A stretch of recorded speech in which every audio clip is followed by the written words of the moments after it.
Oh, jeez, guys, you've caught me. I'm just, you know, what should I go with? Oh, look at the head on that. It's fucking terrible, Adam. It's fucking terrible. Never get a job back in a bar. Right, shall I go for the beer? Or after that result, shall I go for the big one? I'm disgusted. I'm lost for words. If I didn't have such a nice afternoon, and I'll get through my day. Can you all hear me? I haven't got my headphones in. I need to charge a phone if I'm honest with you.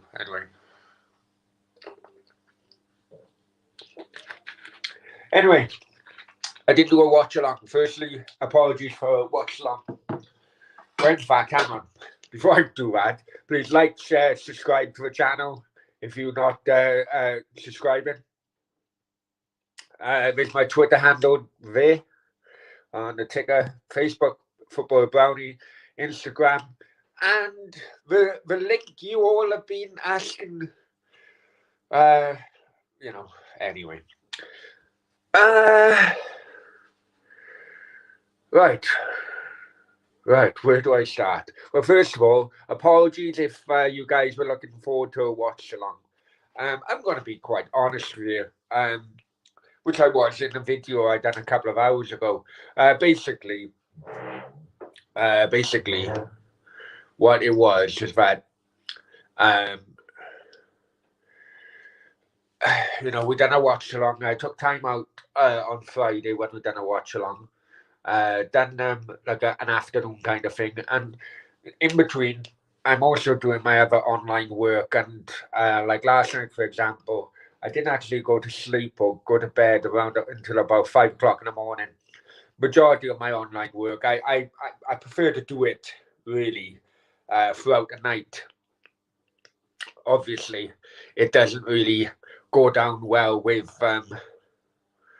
uh, with partners, I suppose, or housemates or whatever. So basically, my foot was down. Mrs. Putin put my foot down today, and demanding that we go out. I take a step back, um, and demanded that I would not watch football and take an afternoon off. I did that, and thank God I did that. Many of you may have seen my Twitter. I had a little sneaky look of a Cardiff, and we're 3-0 down already at half time. Oh, God, what the hell? So, anyway, I then watched the highlights, I suppose, or the low lights, I suppose that's Cardiff City fans. And I couldn't believe it. I couldn't believe what I seen. I couldn't believe what I seen. We basically went back to the Neil Harris days, I suppose. Well, the players definitely did. I suppose as fans, looking at our team selection, would probably think we were watching a Cardiff City team under Neil Harris. Anyway, before I go into that, let's check out you guys in the chat. And for apologies, I'm late. I basically had to run to the off license, which, by the way, is closed. But luckily, I know the people working there. Lily White Lane. Hi, Brownie mate. How are you? Yeah, not too bad. I could be a lot better, as you can see. A Spurs fan prefer watching the Championship. Many Premier fans do. Have to be honest, performance of Cardiff was pathetic. There was no attacking intent. What's really getting to me now? I'll be honest with you guys. What is really starting to get to me now is the midfield, the boring midfield, so-called defensive partnership of Pack and Vokes. I don't. Anyone who watch, this channel, watch me, will know that I don't read either. I don't read either. I Even when there were cries for Vokes to be included in the Welsh squad during midweek, You guys know that I even said, it's all about opinions. But you know, even though I was, yeah, no, um, even though I found it a bit odd that they didn't bring in a reserve after sending the three players out of the squad. You know, I just don't think Vokes is good enough. I'll be honest with you. Anyway, uh, Tom is in the house. Hi, Tom. Hope you're well. I'm shocked by the result. I get these things can happen, like a Chelsea, yeah, but against a team very at bottom, awful. Tell you what it reminds me of. It reminds me of. I couldn't even remember the fucking date of it. Um, until someone mentioned it on some social media feed. Reminds me of Preston 2009, actually, where again we're in contention for a final playoff spot. We're in good form. We go up to Preston and we lose 6-1. Parkin, I think he may have had a hat trick on that day, right? And we signed him shortly after. Right? Um, but it reminded me of that. Then we had to go to Sheffield Wednesday on the last day of the season. I think we lost that one as well, but we didn't go up anyway. May have drawn actually at Hills, but it reminded me towards the end of that season. Finn, hi Finn, hope you're well. He said hi Brownie. Sang is a promising player, but when we don't have Morrison, we need the experience of NG or Ning, as I think that's how you pronounce it. Yeah, you're right. But you know what? You know what? I've seen all the cries. Oh, we're missing Morrison. We're missing Morrison. I'll be honest with you. Morrison gets on the score sheet as well. Quite a good leader as well. Let's be honest. As a player, I'm being completely honest here.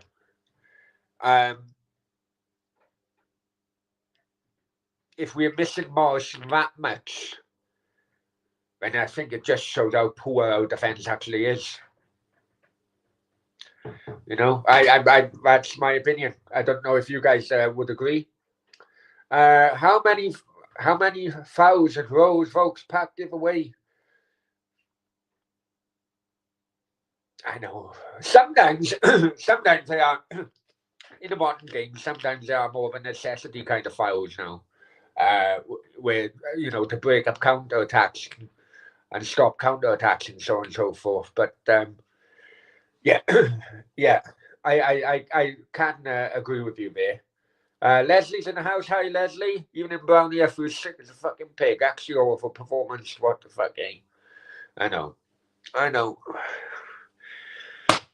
It's a hope of fucking kills us, isn't it? As I said in that video, I don't know if anyone watched that video. It was a bit of a ranty video. Could have been a lot worse. Probably would have been a lot worse. If I'd done a watch along.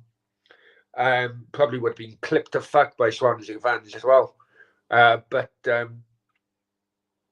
even watching the highlights, I just thought, what the hell am I watching? What the hell am I watching? Tom, yeah, no problem. Matthew, hi Matthew, hope you're well. I'm fucking pissed off with that, aren't we all? Aren't we all? Drowning souls, yeah. Anyway, let's all drown the souls together. If you haven't got a drink in your hand, put a little drink emoji in the chat. Let's all do it together.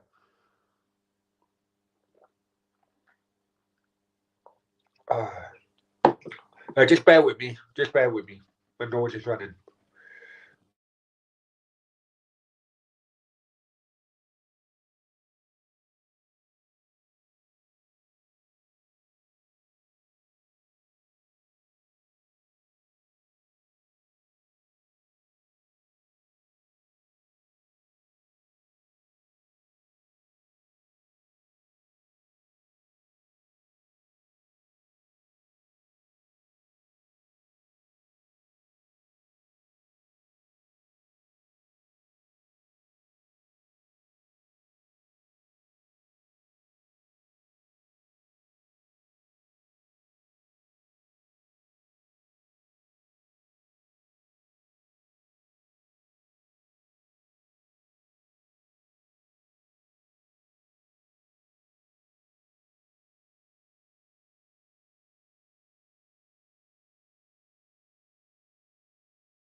Okay, guys, sorry about that. Sorry about that. Bloody, it's what? Still 20 degrees out here. Man, I still got cold. Yeah, Marlon got, yeah. That Cardiff City fan, hi mate, hope you're well. Um, that performance, unbelievable, mate. Unbelievable. Yeston, hi mate, hope you're well. Matthew, we were, I think that's meant to be 3-0 down. All they wanted to do was go fucking back. Well, let's be honest. We made Barry fucking Bannon look like Kevin De Bruyne. We made fucking, well, Barry Bannon look like Kevin De Bruyne. And what's that fucking guy's name who played for us up front? We made him look like fucking Alan Shearer. What's his name? Oh, someone will tell me his fucking name now. What's his name?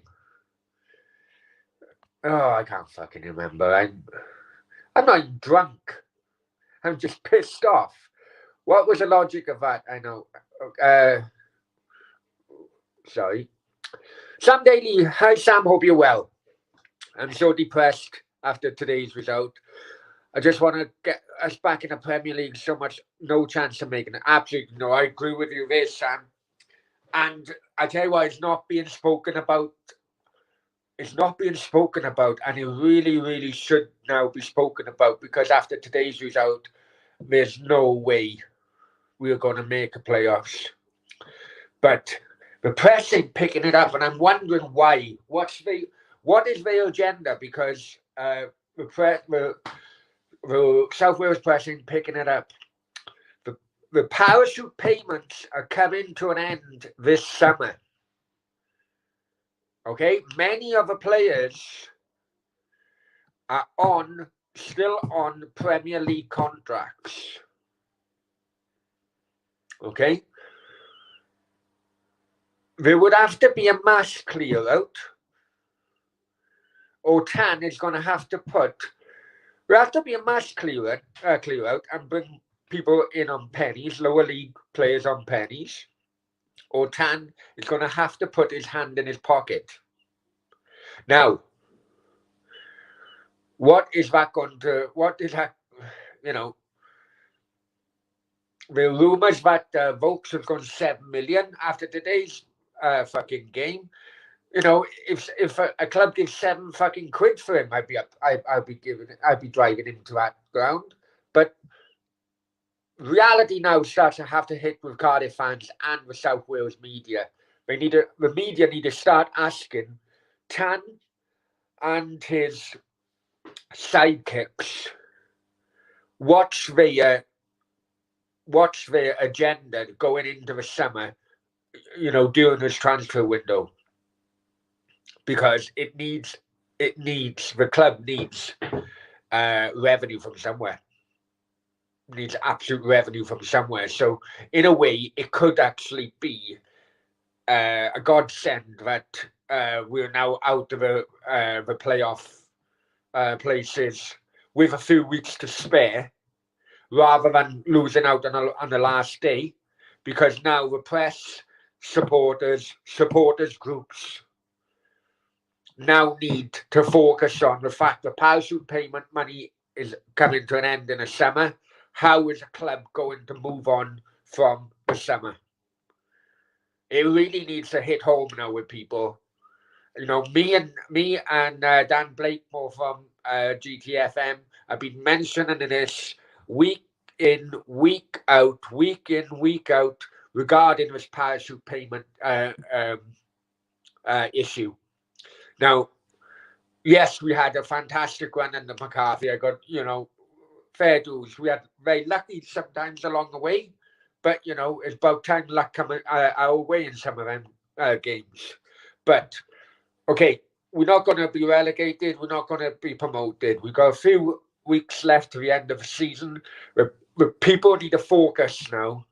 This is the main focus.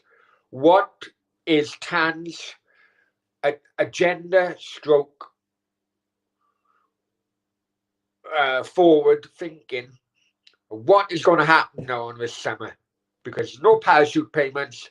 We as supporters need fucking answers from this bastard, really. I would never forgive him after that colour change. I know what people got different opinions on him. That's fair enough. That's my opinion.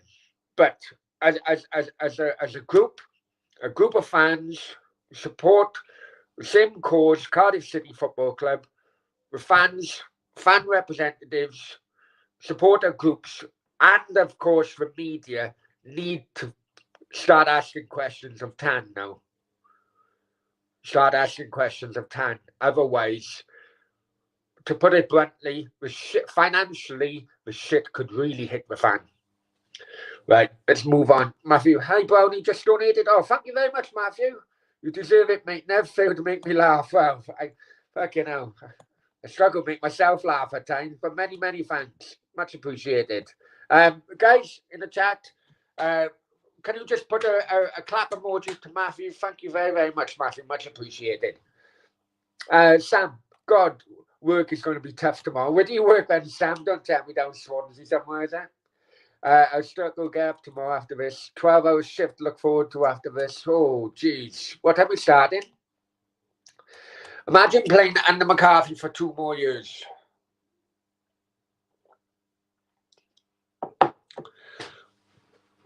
I know it wouldn't, right? Let me put something to you guys. I know it wouldn't because, but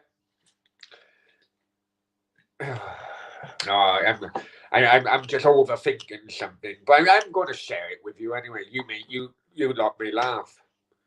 But I know it only come into my mind because I'm thinking I know the minds of footballers and the football industry, and I'm thinking to myself.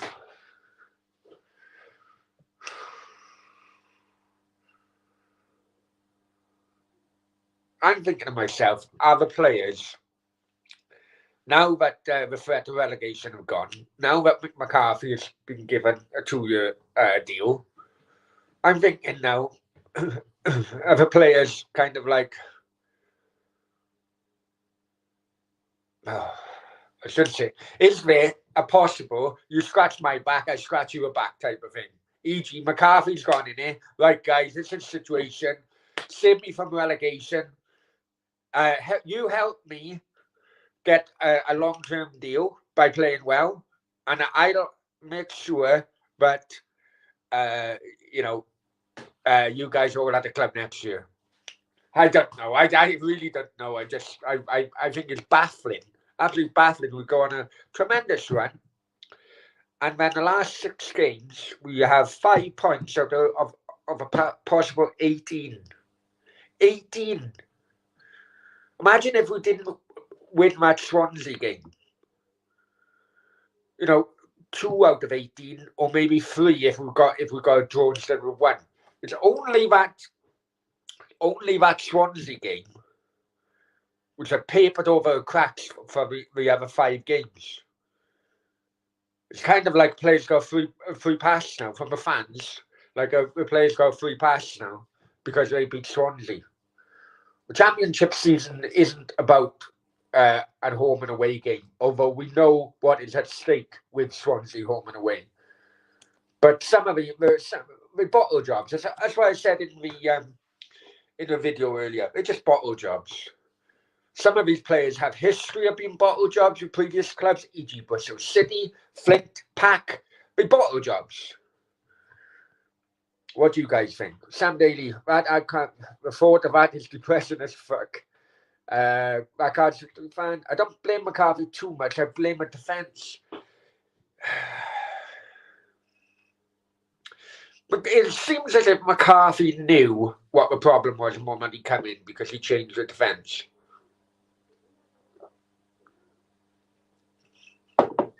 That was probably more of a case of. It's probably more. You could see. Looking at the statistics, the team was leaking goals and crazy amount of goals at times. He buys Johnny Williams on basically a free transfer, even though the reports are saying it's not a free. It could be a 50 grand or something.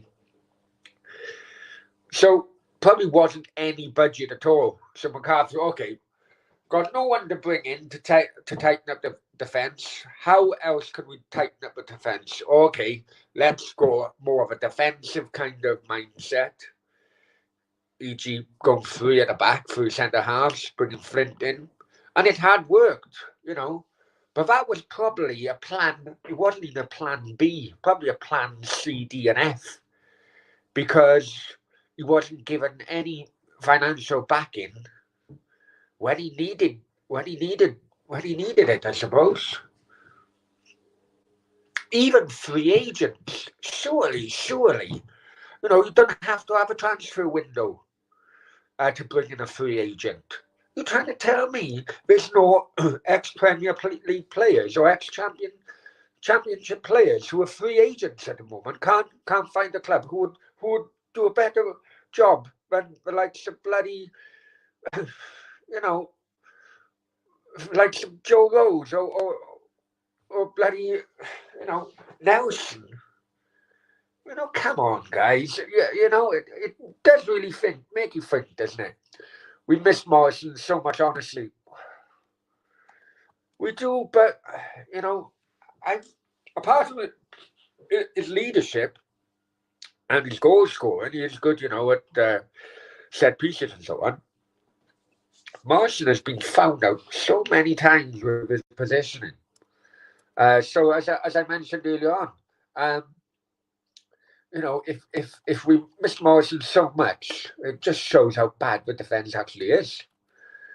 That Cardiff City fan, I'll take 7 million for votes all day. I told you, the moment in which that story was coming out, I was like, unbelievable. Of course, fucking do it. Same with Harris or Warnock.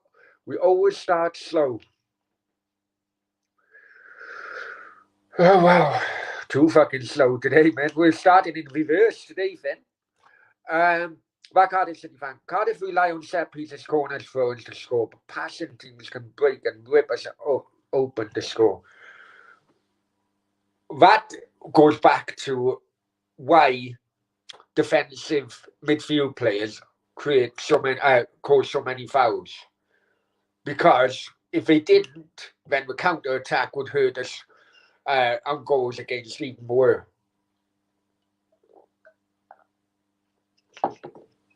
Oh, Jack. Hi, Jack. How are you? How's the Russian? Yes, he's fine. Mrs. Putin is fine. Mrs. Putin is fine. Actually, had a good day today until. Actually, I know that you guys probably missed. I did miss doing a watch along, if I'm honest there, but it was very much needed. But I took a step back today. Um, I think it would have been much needed for my stress levels as well after seeing the final score. Uh, Amelia, hi Amelia, hope you're well.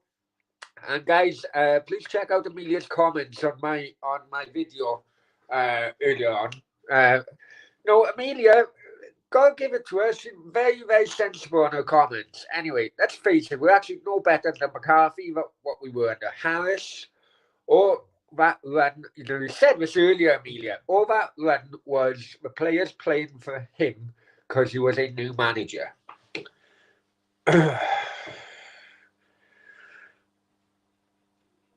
But I agree. I mean, I know what you're saying, and I'm not disagreeing. But it does make you think, guys. It does make you think. Yeah, that run put them in such a positive position. Even at one point in the playoff positions. Granted, the other teams did have games in hand.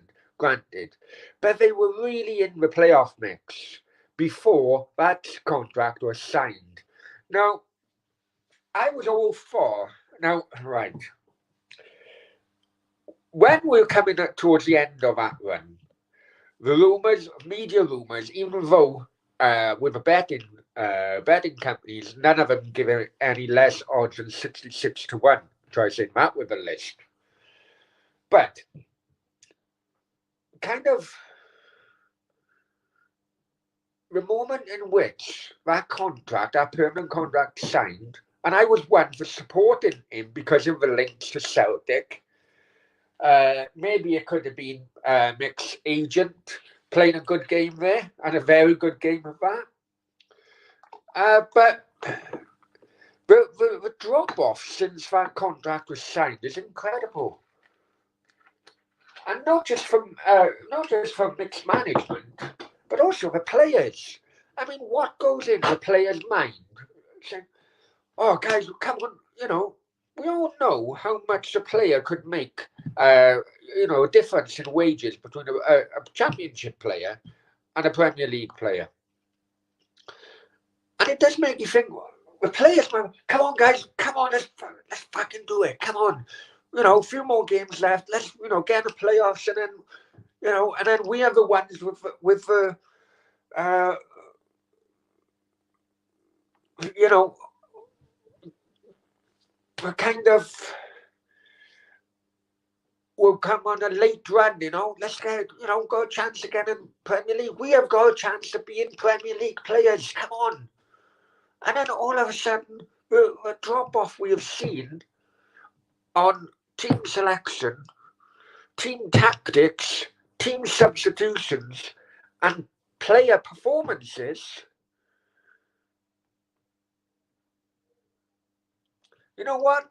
Some of that humble pie which I've had to take, I'm going to check invoices later on, because I do hope that I can return some to the sender, because it's baffling, absolutely baffling. I'll be honest with you. Yeah, Patterson, that's what I'm on about. Yeah, we make Barry Bannon look like Kevin De Bruyne. We make freaking Callum Patterson, look like Alan fucking Shearer. Welcome to Cardiff City 2021. Anyway, Nick Smoke, why don't you only troll when you're winning? Oh,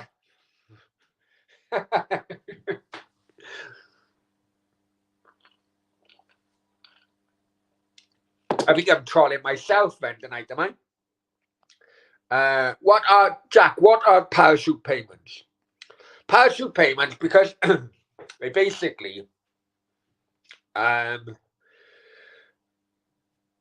because of a financial gap between Premier League and Championship, any team that gets relegated, depending on how long you have been in the Premier League, but any team that gets relegated has like a kind of like safety payments, as in parachute. That's where the expression comes from. Basically, safety payments for, in Cardiff's, I think it was 2 years, so that they can gradually softens the blow, really, a financial blow, because when a team gets relegated, a lot of the players are still on Premier League wages and contracts, and because that can overrun, a club is only then taking in Championship money but still paying Premier League wages out to the players. So it would be a massive difference. So the agreement have always been that parachute money would be the Championship money plus still a little bit from the Premier League to help soften the blow of still having Premier League contracts and wages to go out. So what we're going to have now, because Cardiff haven't gone back up, after the summer, it's just going to be Championship money and still having Premier League wages, only on a certain amount of players, but still Premier League. The gap is going to be far, far bigger. And especially with the COVID losses in which Cardiff have had, it could well be very, very difficult financially if Vincent Tan doesn't. I'm not saying do the right thing. Well, I think the right thing is to sell the club, in my opinion. But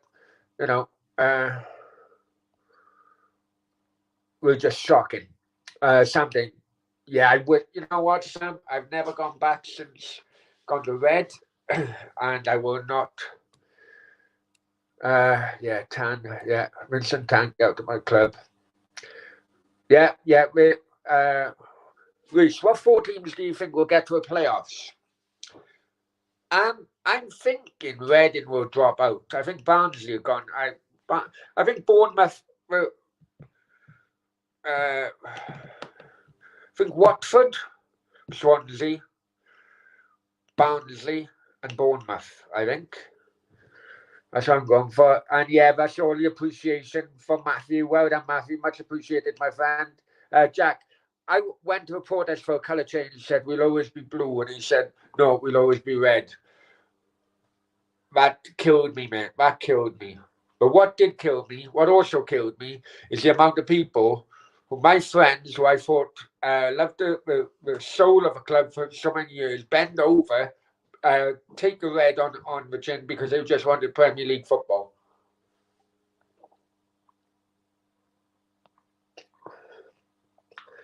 Do you think Cardiff will sign Wilson on a permanent? No, no, no. And I'm baffled as to Wilson is not getting played. Is McCarthy did McCarthy before today accept that Wilson did McCarthy it's a question to you guys, right? Before today, did McCarthy think right, accept that he wasn't getting promoted in the playoffs and kept Wilson out, put Williams in, thinking right, for the remainder of the games we are thinking we are just solely focused on next season. So I'm thinking whether Wilson will get another start now until the end of the season. Injuries permitting, of course. Only if we get to a Prem. Jack Road shocking he's a disgrace. So Bamba next manager. I'm hearing Sol is back in training, and I very much doubt that he watches this, but many congratulations of getting to where you are, Sol, and hope for the best. Hope for the best, and congratulations getting back to training. I know Sam Davies a basher, I'll never forgive him after that. Me neither. And on, geez, I lost you guys now. Sorry, Finn. I was just thinking of having a good midfield with his formations. The problem.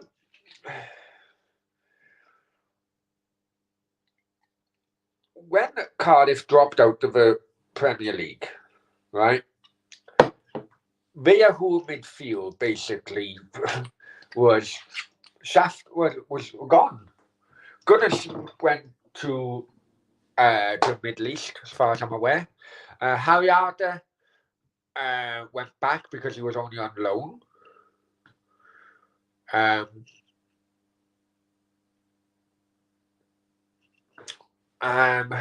Camarasa, yeah, he's been on social media. Some of his goals. Went to Crystal Palace because he was on loan at Betis. Hasn't very started for Crystal Palace, but the whole middle three are gone, and then they bring in the likes of fucking Pack, Vokes, bloody hell. You can't really replace Harry Arter, Camarasa, bloody Gunnison with the likes of Vokes and Pack. Come on. It's like shopping, looking for a bloody Maserati in a bloody Audi fucking shop. Frankie, hi Frankie. Liverpool 2, Villa 7. Okay, I need to take more than just one. Oh, Frankie, I absolutely agree on that. It's just unfortunately it's more than one game these days.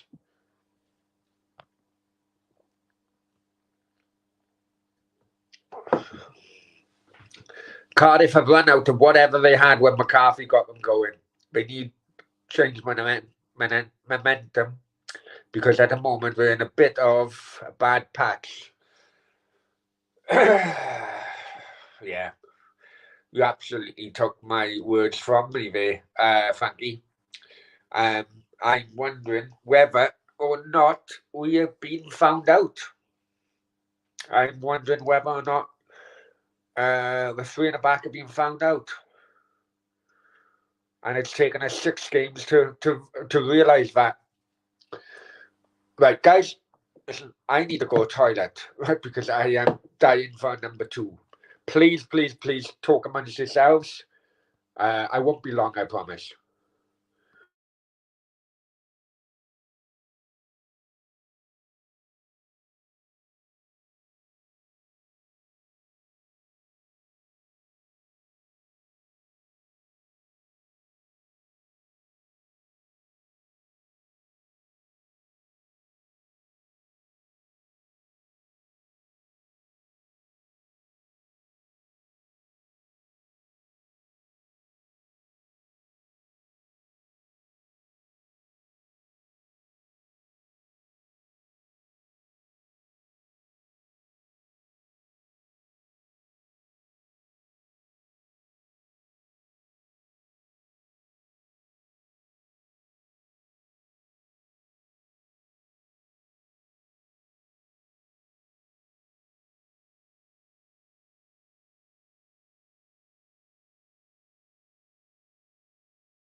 All right, guys, I'm back.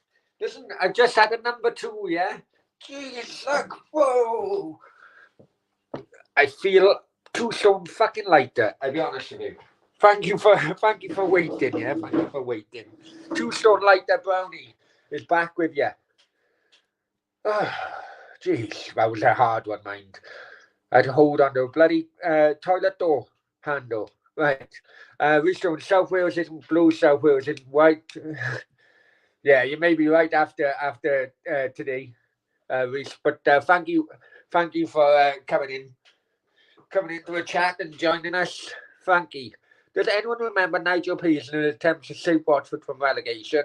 Got sacked because he ended up trying to trying to strangle underperforming players. I like Nigel Pearson. He's a good old fashioned manager, but he also knows how to play the right way.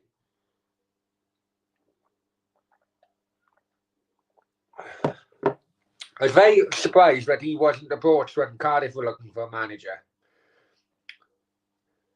But I know I am. Hey, listen, it may the more busier it's getting, the more comments is going.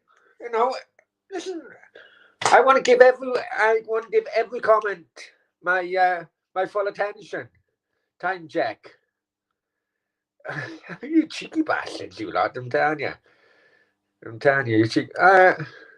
Indiana, hi Indiana. Hope you're well, my friend. Guys, listen. Please check out the first 11. I'm sure most of you would really enjoy that show, that channel. Sorry. Thank you very much, Indiana. Smash the likes. She's definitely right. Guys, check out the first 11. I'm sometimes on there, but you know, a range of footballing opinions and a range of characters in which I'm sure many of you would love and loathe, I suppose. So please check out Indiana's channel. Indiana's great supporter of Football Brownie and a great YouTube friend as well. Many thanks, Indiana. Much appreciated. Finn, it's only Josh Murphy on Premier wages. Really? Joe Bennett? Surely Joe Bennett got to be on Premiership player. Surely Morrison have got to be on Premiership players, Premiership wages. Smithies as well.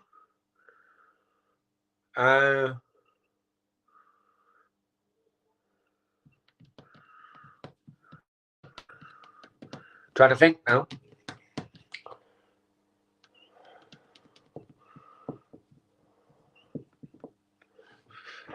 Sure, it got to be. I reckon it'd be about 5. But am I right in saying, Finn? Yeah, am I right in saying as well? The wages Harry Wilson is on, even though he's on loan, he's basically on a Premiership wage as well. You know, people have been crying out for him to come permanent. Bloody hell, how much would he have to? And as far as I'm aware, Smithy's is on 30 grand a week, isn't he? That's what one report I read before is Smithy's is on 30 grand a week. Well, the guy at the moment is a reserve goalkeeper. That can't 5-0 Arsenal, it's shocking, yeah. You're not fit to wear a shirt. Hey, come on, I'm looking good there, Cardiff City fan. I'm looking good. Well, that's what the Russian is saying today. Like we pretend to score.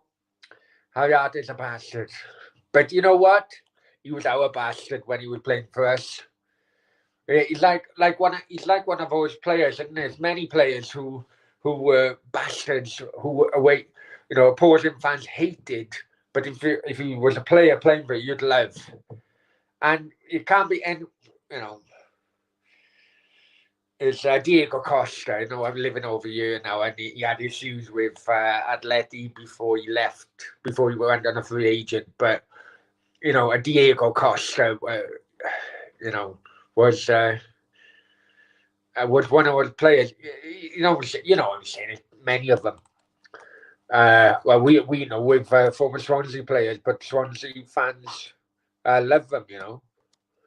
Sam Daly, I lost friends because of the owner. Yeah, like you, some say people were happy for a club to forget its history and where it led. Yeah, I agree. Club will always come first, but the supporter base will never ever be the same, unfortunately. You're bringing me to tears now, Sam. After this, a Pratt, how we divide. Yeah.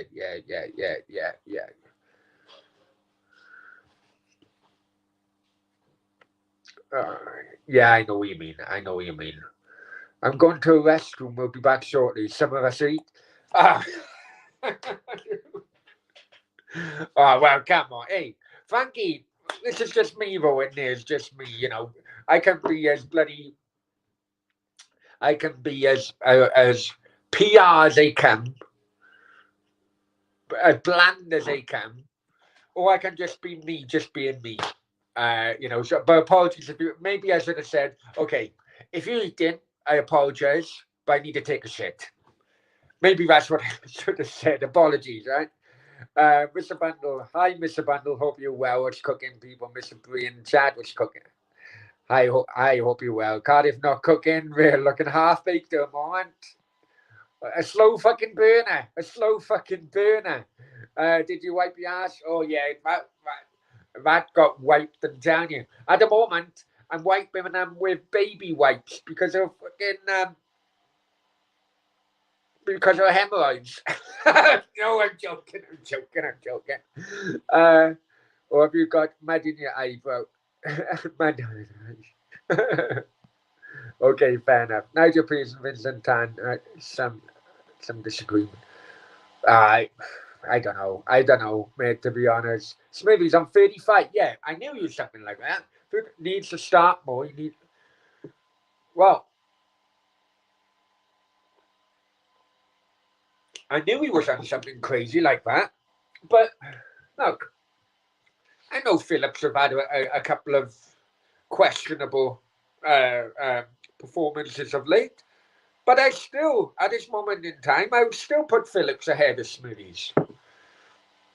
But the thing is, Cardiff now are in a situation where Arsenal are in a kind of similar situation, and many of the other clubs. They pay some of their players so much money.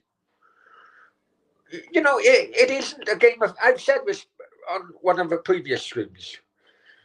You know, too many fans think that playing a game of FIFA or sell that one, sell that one, sell that one, sell that one. You can generate 50 million, get so much off a wage packet, and then bring in bing, bing, bing, bing, bing.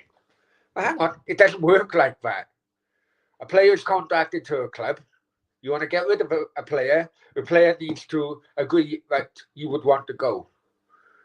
Otherwise, the player just would honour his contract for uh, how many years left he got of the contract. Just look at Gareth Bale. You know, Smithies is not going to go to another championship club if he's earning 35 grand a week in Cardiff. He's not going to go to another championship club who's offering 10. I wouldn't do it. You wouldn't do it. No one else would do it. But you know, because it's like a game of FIFA, according to many modern day football fans. It's, you know, unfortunately, if a club agrees to pay a player for whatever amount and it doesn't work out, then the club are at fault.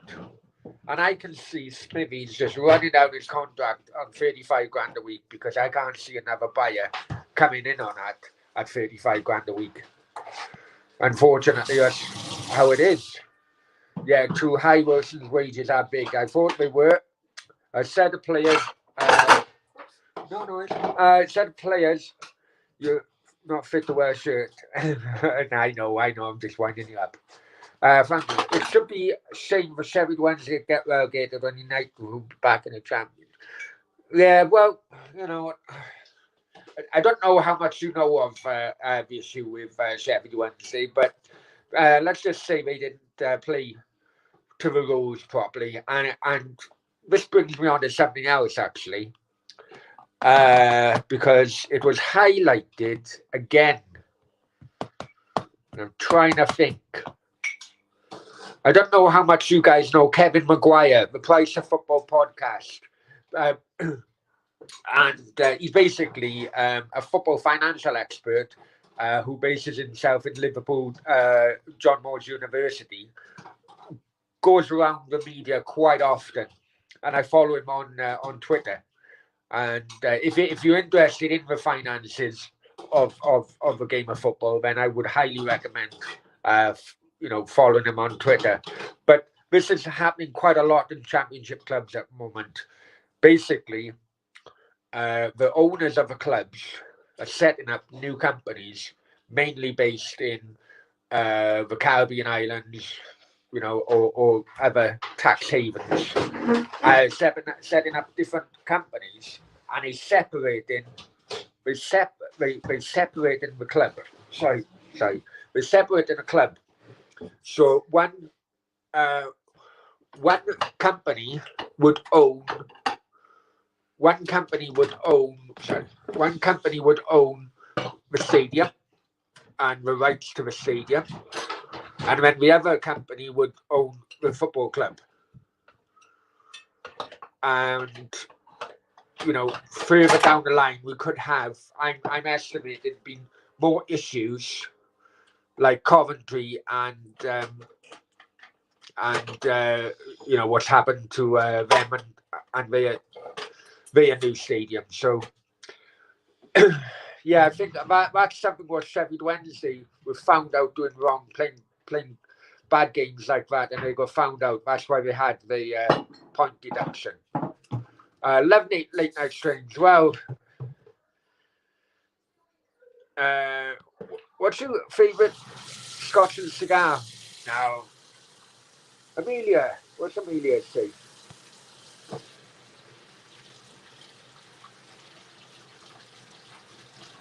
Why do you call?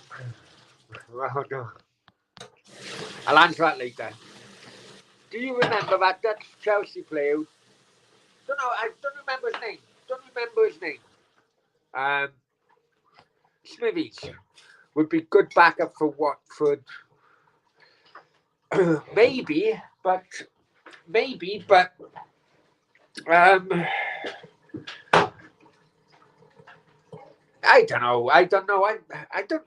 I just think, if I'm honest with you, I just think he's an average Premier League, average Premier.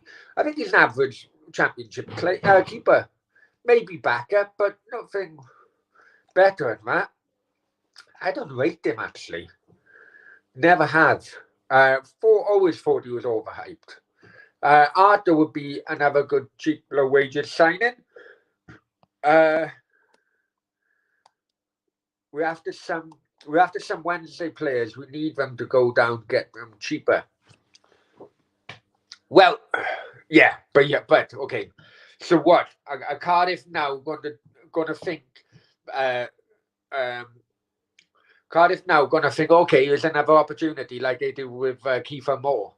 Basically, they went in 2.5 million on Kiefer Moore. Wigan rejected. Went into administration. Cardiff went back in and had him for 1.5, 1.6 million or whatever. Problem with doing that, whilst I understand that kind of financial kind of mindset, the problem with doing that is that you will come up against a lot more competition. They done well in Kiefer Moore, and I do think it was the kind of Welsh influence that pushed him into signing for Cardiff. But when Sheffield,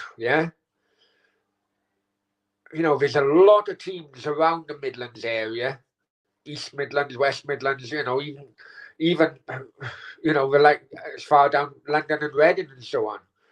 There's a lot more teams who are probably living near, are probably based near where those Sheffield Wednesday's players are living. So it could be a low competition. So in fact, as a result, Cardiff may have to offer more to the players than, for an example, like sort of a Reading would or a Coventry would. Because a player wouldn't have to move. Just thinking, what happened? No, nothing happened. Right, Amelia, I'll get back to you on that. Right. Why do you call your girlfriend Mrs. Putin? You have an affair with Vladimir's wife. No. I call her Mrs. Putin because she's Russian. She's very stern, very strict. Russian girls are actually, and also as well, it's rumored that Putin owns. We call it basically Little Russia, an area in Marbella. So it's basically kind of a ring of that really, but it's only because she's Russian and she's very strict, and I need someone who's very strict because I can go off the rails quite easily. I'll be honest with you. Right, and then Amelia comes back in. What happened? Oh, nothing happened. Right, Amelia. People say we miss Mark. You said this today, Amelia. People say we miss Morrison. Morrison's garbage. If we had played today, you'd be never like Amelia. I agree with you, and I don't agree with you. I agree with you. Sorry, hang on. I agree with you, and I don't agree with you. No, I agree with you, and I agree with you. I agree with you in saying people miss Morrison. Agreed on that. I agree that Morrison is garbage. I just think he's not garbage. I think his leadership qualities are there to be seen. I think his goal scoring qualities from set pieces is there ought to be seen. But I think his position can be found out. And I also say that for people to say that we miss Morrison, I think just shows just how bad our defence actually is. I don't know if you would agree. Happy New Day. Hey, Happy New Day. Happy New Day. Uh, my hometown Limassol is a little Russia. Okay. Yeah. Well, hang on. As you know, Cheddars, I use a bank in Cyprus for one reason or another. Don't tell the ex-wife's legal team, but we all know why people bank in Cyprus, or used to. But yeah, there's a little Russia everywhere, and no, but it's mainly because she's Russian and very strict, and she put her foot down today, and we went out for a nice. Well, it's not bank holiday over here actually, but we went out for a nice break and get away from things, and much needed, if I'm honest with you, for me anyway. And then when I come home to this fucking result today, Finn, before you know it, you'll have to get your football boots on, Brownie. My playing days are long gone, my friend. Absolute long gone. I'm 42 now. 42, but yeah, we're long gone. We're, I heard that there are quite a few Russians who bought land up in Spain. Yeah, a lot. There's a lot of Russians.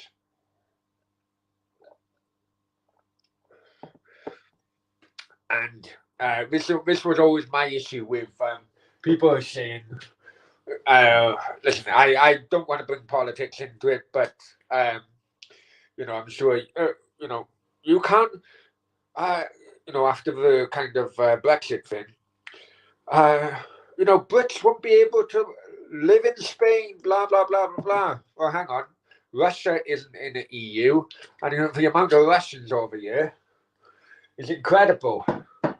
But they use it. They buy in Spanish land to wash money out. Basically, that's all it is.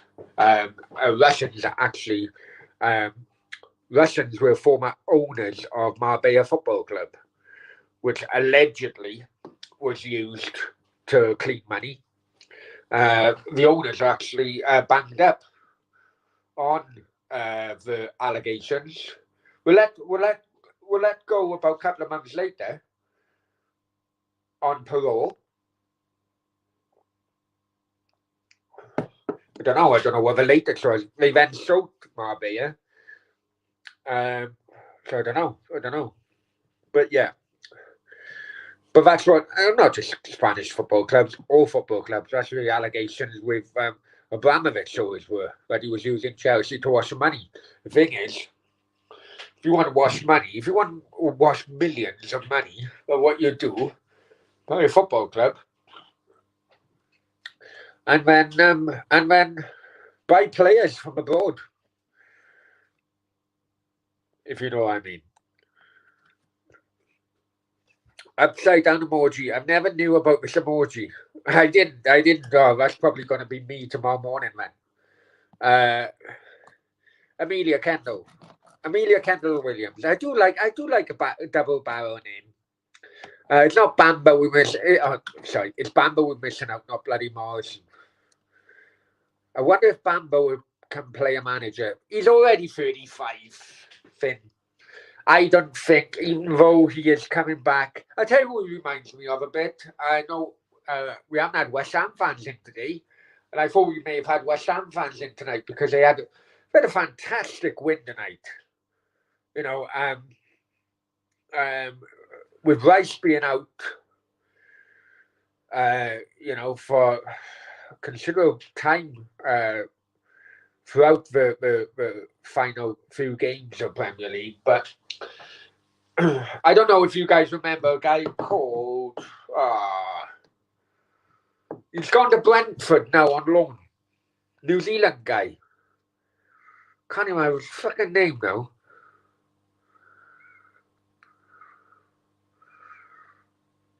But he was basically a legend at West Ham. Very, very underrated, actually. Not Lucas Neal. Come on, guys, help me out. So West Ham player gone on loan recently. He went on loan to the MLS. He's come back, and now he's on loan at Brentford. Winston Reid. Well done, Cardiff City fan, Winston Reid. But he reminds me of Winston Reid, basically. Right? Is that he's of that age now, which, basically be running down his contract. No, running down is the wrong word. It's the wrong word. Adam, why did you use that word? I take that back. I apologise.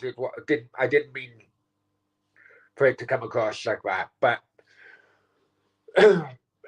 basically, he's not good enough to get into the playing squad. So I can see him maybe being on loan to like a Newport County or something because of his age as well. I think it could be two ways of going about it. Maybe not officially retiring as a player and keeping training, keeping himself fit, which because of his other issues could be the way of going, and not officially retiring, but then going into maybe the backroom staff at Cardiff, an ambassador role or something like that. I can see that happening with Bamba, or I can see him going on loan at the Newport County or something with like Joe Ledley, at a lower level. I don't know. But the point I'm trying to make is that I don't think So Bamba would make a starting 11. I don't think so. I don't know what you guys think. I don't know what you guys think. But it's like very much like as Cardiff City fans said, because Winston Reid come back from MLS. He wasn't good enough. Wasn't good enough for West Ham. Then they loaned him out to Brentford. Apparently, he's doing all right at Brentford. And what do you think? You tomorrow morning laugh, piss my head off. I can't stop laughing.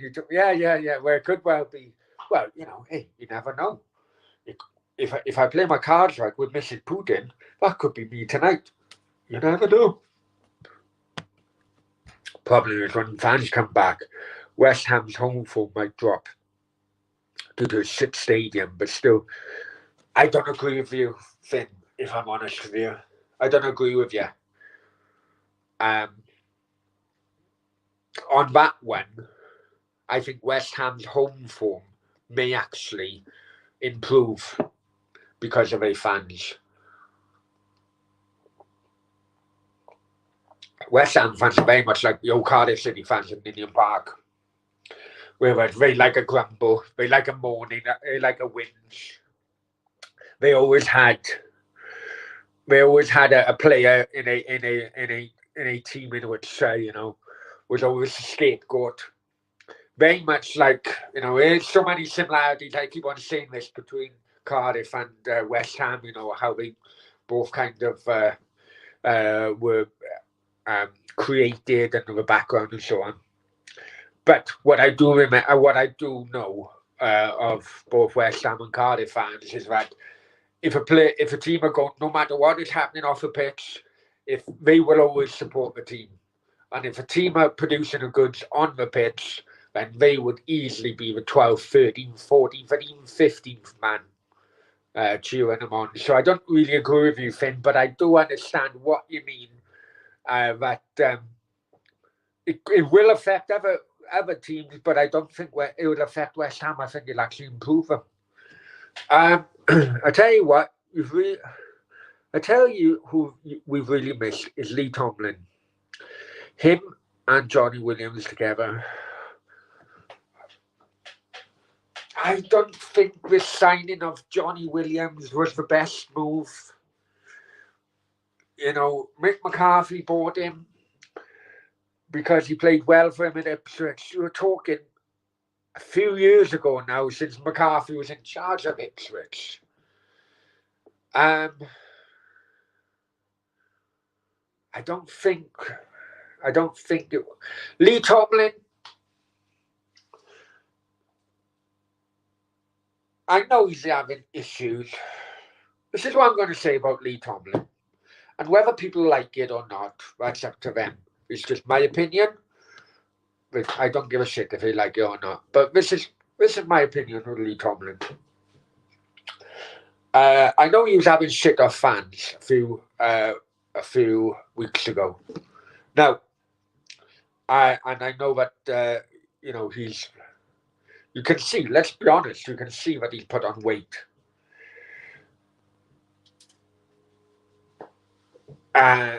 We also know that he has had mental health issues in the past, and I'm being completely honest with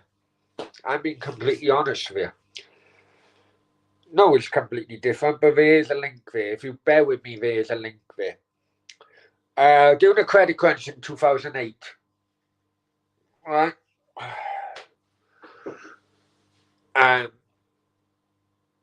2007, I was making a lot of money. And in 2008, by that time, I was making so much money. I was giving customers 30 days kind of credit. So I could give them a little bit leeway. Credit crunch hit in 2008, and within 1 week, I had 3 customers go busted me. And they hit me for around about 100 rounded off, say 100 grand. I was hit because I give them credit. They went bust, so they couldn't pay anything, and their accounts added up to about 100 grand. I struggled then. Now there's a link with this Lee Tomlin thing, so bear with me. I struggled to get around there because I thought I never liked asking people for money. Never liked asking people for help financially because I was proud. I'm still of a mindset that my wife at the time. I am the man of the house. I am. I make sure that there's food on the table, mortgage is paid, all the bills are paid, and that 2008, that credit crunch nearly killed me. And from 2008, with other things as well, which I wouldn't go into. I think I have gone into it in another stream, but I wouldn't. Yeah. But during that time, from 2008 to about 2011, stroke 2012, I went mentally on a downhill path. And I went from 14 stone to 20 stone very, very quickly. I was struggling to walk up the stairs without the needing to catch a breath. Through the help of former military kind of friends and friends of friends, I then got myself fit, and I went back from 20 to 13.5 stone But that took a long, long time. That did. That took about a year and a half. But the point I'm trying to make is that mental health and weight gain, in my personal opinion, and I am proof of this, that there's a massive, massive link between mental health and weight gain. Absolutely motherfucking massive. So I hope that people who are taking the piss out of Lee Tomlin's weight take that on board, because you don't know what is going on behind closed doors. You don't know what is going on within uh, um, a bloke's mindset, right? And as for what I've been told, as for what I know as well, is that when you are injured as a player, basically you're castigated to one side by the manager or managers to one side. You know, we don't want to fucking know you. You're injured. Get in the fucking treatment table and all that. We'll see you fucking tomorrow or whatever. And and imagine that imagine that in an office. You walk into your office. Uh, you walk into an office of your 20 mates or whatever, and for some reason, well, in fact, actually, I'm in school a little bit. Okay, your right hand. You break your right hand. The right hand, you're right-handed. You break your arm. Can't write. So, and then you walk into the office with a plastic cast one day, and you say, and they say, well, why are you here? You can't work because you broke your arm. Oh, just fuck off home. Mentally, that must have an effect on you. Now, it's unfortunate. I've tried to reach out with Lee Tomlin on Twitter because I know he was having an issue with Anis. Because Anis called him out, Anis Abraham called him out a couple of times regarding his weight. That's Anis's prerogative. That's his opinion. No problem at all. But I have been there. Okay? And if by any chance Lee Tomlin is watching this, and he didn't respond to me because he thought I was just another Cardiff City fan wanting to have a pop at his weight and so forth. I'm not. I'm just another Cardiff City fan who thinks that I have had similar issues like yourself. E.g., I had mental health issues because, in my case, it was because of, I lost financially with work. In your case, it's because you've been injured with work. And that led me going downhill. So if my theory is correct and your mental health made you put on weight, then I think people should give him a break. I think people should give Lee Tomlin a break. And Lee, if you are watching this, then I'd love to have you on a show. I'd knock the comments off so nobody can, it'll just be me and you having a chat, and then you can actually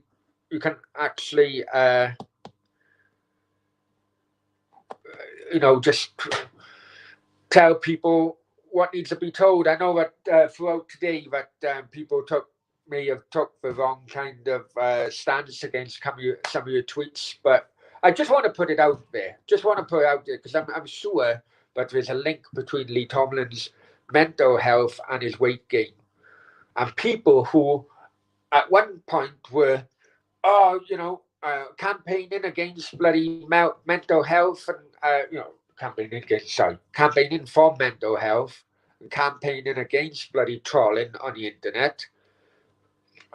And lo and behold, even when we all know that Lee Tomlin has had previous mental health issues, he's coming on. He's now put a little bit of weight on. People are slagging him off. Absolute fucking hypocrisy. And I don't like calling other Cardiff City fans out, but on this occasion I will. You don't know what's going on behind closed doors. You don't know what's going on behind someone's mindset. If you are calling Lee Tomlin out because of his weight gain or his recent weight gain, get back in your fucking box because you don't know what is going on behind closed doors. That's all I'm going to say in that moment. And you know, if anyone does know Lee Tomlin, ask him again, contact, simply because I think it'd be good for him, good for his PR with Cardiff fans as well. If you come on the show, we have a one-to-one chat, because I got a funny feeling I know kind of what he's going through at the moment. Do you sleep upside down or do some shit? Well, you never know. It all depends, mate. It all depends to wake up like that. West Ham, Man City got stadium paid for by British taxpayers. Granted, Frankie, I take that on board. However,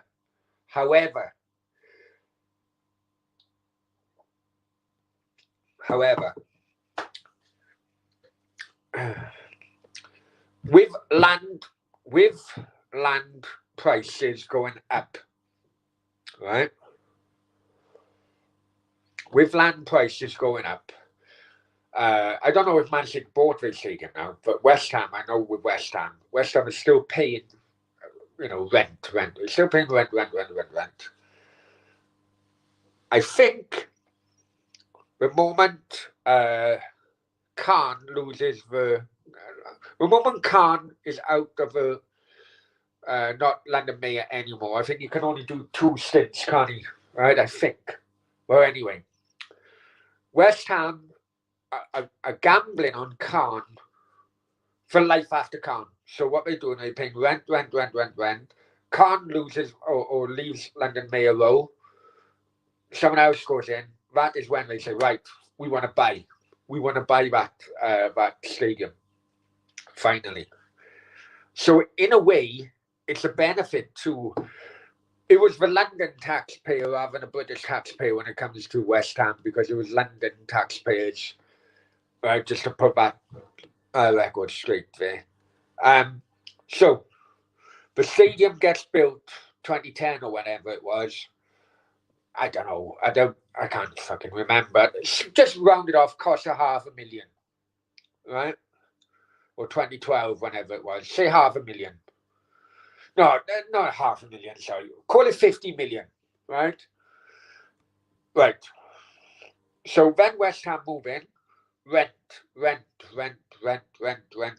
So as it's paying rent to go along, to chug along, year in, year out, the land price is rising, right? So say 2012 Olympics were, wasn't it? So call it 2025. Right, Khan is no longer. That is 13 years of London land value going on from the cost of the build to when they can sell it to West Ham. That is where, if you're not, I hope you guys can see where the point I'm trying to make. But that is where the taxpayer will make, because basically the rent is paying the interest year in, year out. So rent pays interest. But at the same time, the London land value is going through a roof. So come the buying stage, from when it was built in 2012 to when it's sold, bloody hell, the graph would be, if you know what I mean. Amelia, Johnny Williams is cracking play. Good. Yeah, he's good for Wales. But the thing is, Amelia, Wales only play once every 3-4 months. That's the problem. You and Steve do the live stream tomorrow? No. Every Friday, me and Steve do a live stream. The only one was tomorrow. Only thing about last week was basically because it was a case of the report. Steve, with Global 247 News, it was basically a report of that the three players being sent home. That's why me and Steve done the live stream yesterday. No, right. Going forward with the channel, me and Steve all the time, every Friday. Try and get Dan Blakemore doing the Cardiff City show. I know we didn't do it last week. May not have done it a week before actually.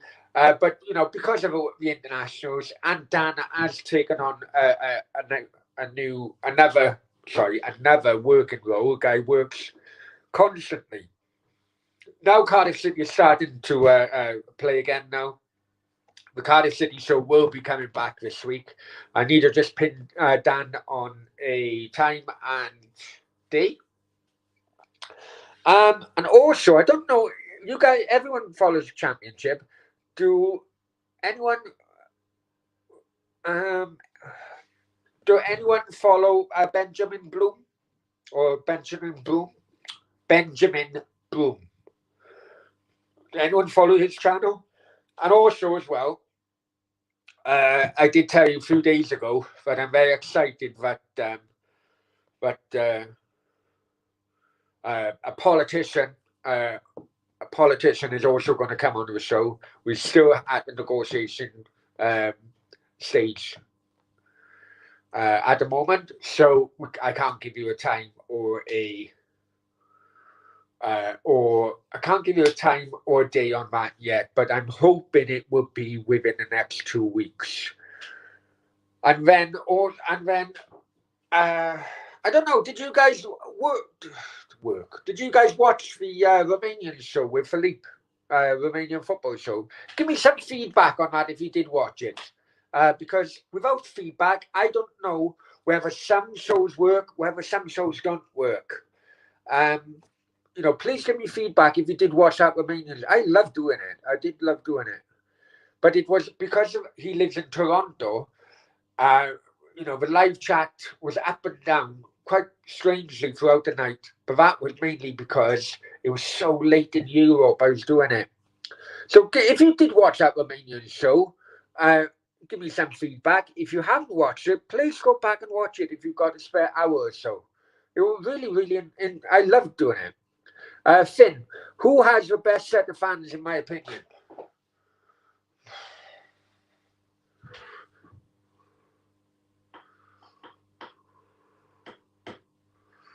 Well, apart from Cardiff, obviously. So apart from Cardiff, who has the best set of fans? I like fans who keep it real, or try to keep it real. I know it's hard now in the days of social media, but I do like fans who keep it real.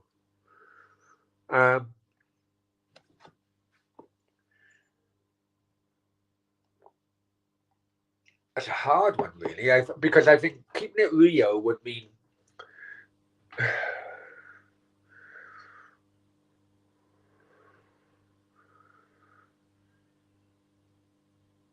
I think in the Premier League, maybe West Ham. A lot of A fans keep it real. A lot of it would be, outside the top six, because top six get so much media attention globally. And Arsenal, some of the global Arsenal fans are completely off their rocker. I'll be honest with you. So, yeah. But obviously Cardiff. Most of them owe me a pint as well, Finn, but never mind. Right, Cardiff. Look, Pungo, you're lying. What have I done now? Billy, hi Billy, hope you're well, my friend. Hope you're well.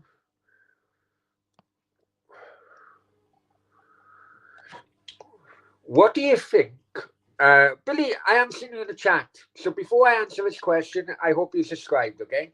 What do you think of the Labour Party? Why can it not indict the whole working class anymore? Because quite frankly, Tony Blair sold the working classes out. when he was when he became prime minister, and at the time, the Labour Party were the Red Tory Party. Showed them out, and that war on Iraq was an absolute disgrace, and in my opinion, Labour has never in the eyes of people, Labour has never been trusted since. I know there's obvious issues between the Tories and public trust, but and also as well financially, I can go back. My own opinion. I can go back to what I did mention about the credit crunch when it hit me with mental health problems. Financially, I think Gordon Brown saving all the banks, I think, was an absolute stupid move. For people who aren't old enough, he firstly saved Northern Rock in 2007. He should have let that go against the wall. But by doing that in 2007, then all the others started to go bust in 2000, going against the wall in 2008, and then he saved all of them. By doing that, all the other banks in 2008 would look, hang on, he saved Northern Rock in 2007, so we can gamble, more money, knowing damn well that he would save us if things go wrong. If he let Northern Rock go against the wall, then all the other banks then would have thought, okay, we know what happens now if we gamble too much. But yeah, I'll get off my political pedestal now. Right. Some players get terrible reviews, but the media and police don't care because it cannot be put into. Oh, I never knew that, Frankie. I never knew that, man. Never knew that. Nobody should fat shame or piss people off.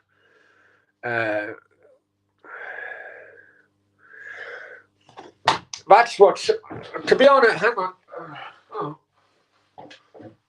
No, I knew that.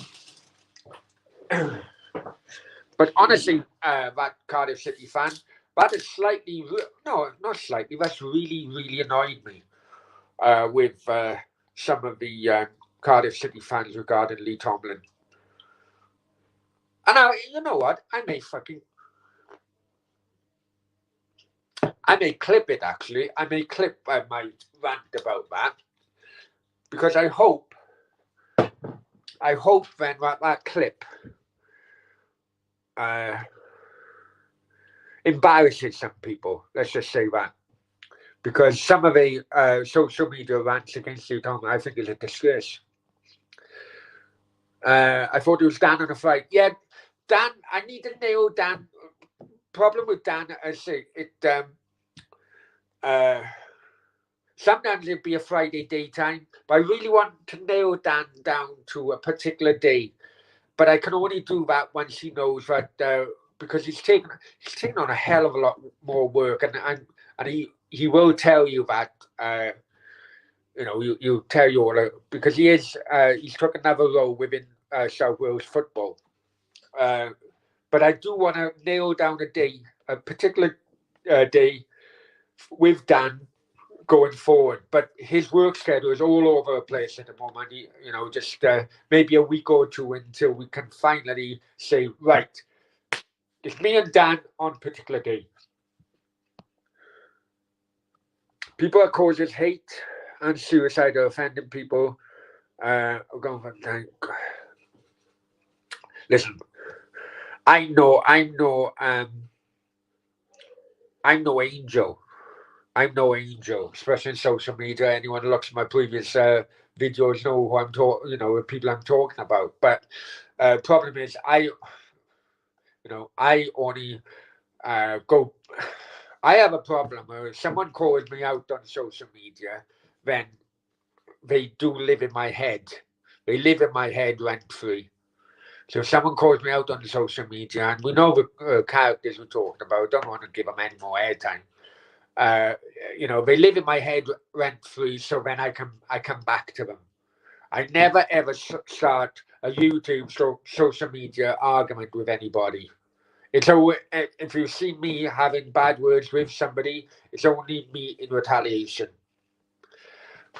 Just want to put that out there anyway. I subscribe, Benjamin. Yeah, hey, absolute, great. He's an Ipswich fan. And if you like Championship football, I'm telling you, what a great channel. There's rumours, and there are rumours at the moment that True Geordie is trying to get him on, trying to get him into the group. But Benjamin has confirmed today that he will come on channel, will come on a show with me. I really can't wait. I really looking forward to it. Yeah. Pompey. All right, Bill. No worries, Pompey. How's the clock going? How's the clock? No comment. Welcome, Billy. You better subscribe, my friend. Welcome to the chat. And you know what? I'm glad you guys are coming back from the bad days a few years ago. Birmingham, Leeds. I don't know what that's about. Labour's no longer part of work. Yeah, sold out.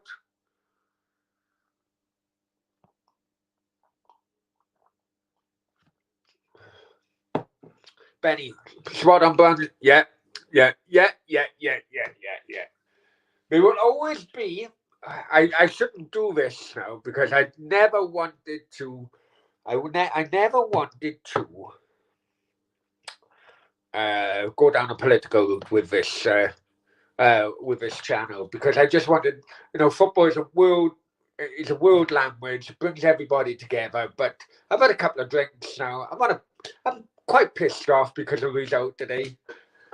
But that is where I come from. the kind of the line which come out why they saved Northern Rock was because they thought, if we didn't save them, because Northern Rock was a building society, or basically a bank which were only doing mortgages, right? They were doing 130, 150% mortgages, right? But the line coming out of Gordon Brown at the time in 2007 was, we have to save Northern Rock because the people who had mortgages would all lose out, or lose their homes and all that. That's absolute bollocks. And I tell you, I got personal example of that, right? Throughout that credit crunch, my mortgage company went bust. And then all of a sudden I had a letter saying another mortgage company just taken over the administration. Another company has taken over administration. So that would have happened with Northern Rock. Even though Northern Rock went bust, a company or the administrators would have come in and just basically ran it as normal, and basically the customer, the only difference the customer would have seen was a difference from where they pay their mortgage. Nothing else. Nothing else. And Billy comes in, too big to fail. Bang on, my friend. And that was the precedent, which places like Lloyd's, HSBC, all of them. So hang on, he saved them. So if he can save them, he'll have to save us. He'll have, no leg stand on. But that's all I'm going. Yeah, absolute bang on. And there's been some financial experts since then backing my theory up. My theory has always been the same since 2007. I'm dead against it. What do you think of Thomas the Tank Engine? Well, I'll be honest with you, that Cardiff City fan, I hope my Thomas the Tank Engine gets full power tonight, my friend. You know what I mean. Right? Do you think you'll ever move back to Cardiff? Well, technically, yes, I did live in Cardiff, but technically I live in Penarth for, Jesus, how long? 14 years. 14 years I was in Penarth. Basically, I grew up in Merthyr. Went then with friends, travelled Australia, come back, lived in Cardiff, met my wife, my ex-wife, and my wife, obviously. Lived in Penarth for 14 years. And when I moved here. Would I live in Penarth?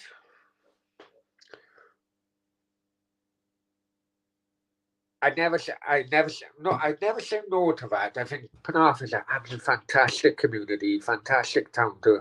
Cardiff, I wouldn't. No, Penarth is a different thing. I may well. Why? Are you offering, Finn? How are you doing, Brownie? Joseph, I'm doing very well, my friend. I'm doing very well. Shocking result today, as you just said. I knew it was going badly after the contract was given. Joseph, we've had an hour and a half on this now. But yeah.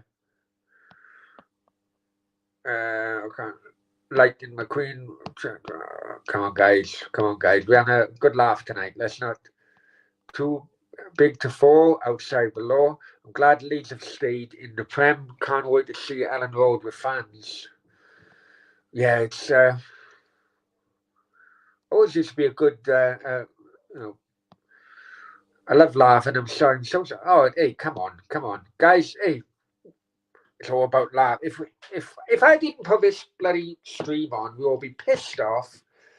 Now Cardiff fucking had an hammering tonight, so I'm glad I done it actually. Are you going to come over to watch any of the games when the fans are allowed back? I've been thinking of this actually, Amelia. I've been thinking of this, and what I'm going to do, I'm just going to pop to the toilet, and I'm going to answer your questions. So stay tuned, guys. Talk amongst yourselves. Just bear with me a sec, yeah.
Hi guys, sorry, just had a toilet break there. Didn't realise it's gone on for so long. I'm enjoying it. I didn't do a watch long today, so I think you deserve a bit of brownie time. Anyway, right, Amelia, are you going to come over? Right, I've been thinking about this as the channel has been going bigger. People have been asking me more of this question, but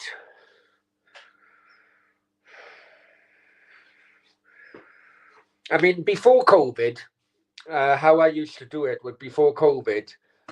Still have my British-based businesses, so most of them were like the customers were in London. Before I come over here, most of my customers, my business customers, were in London, so uh, I'd have to commute to London. Some are Manchester, but mainly in London, so I'd have to commute to London. Didn't like driving to London because I couldn't drink to come back if it was a good meeting. The congestion charge, the bloody the traffic palaver. So what I used to do is go get to Cardiff Central, have a train in Paddington, have a day in London to do a shopping, as well as paying customers, so on. But the train journey was quite expensive, really. Best part of 100 quid. I remember I was flying from Cardiff one time because the tunnel was shut, 7 tunnel was shut. So I used to fly from Cardiff to London. It was great. But anyway, when I told my parents that I was planning on walking out on the ex-wife, moving to Spain with Steve, or, to work for Steve at the time, they were saying, well, what about your business? And when I was working it out, it was actually cheaper for me to fly from Malaga to London to have my business meetings than it was from a train Cardiff to London. So sold me the idea. So that's basically, before COVID, that was basically what I was doing. So every month I would do a business trip, fly over, or every fortnight at times, fly over, do business trips, and then when I was in London, I then come to Cardiff, go to Merthyr, see everybody, friends, family. Now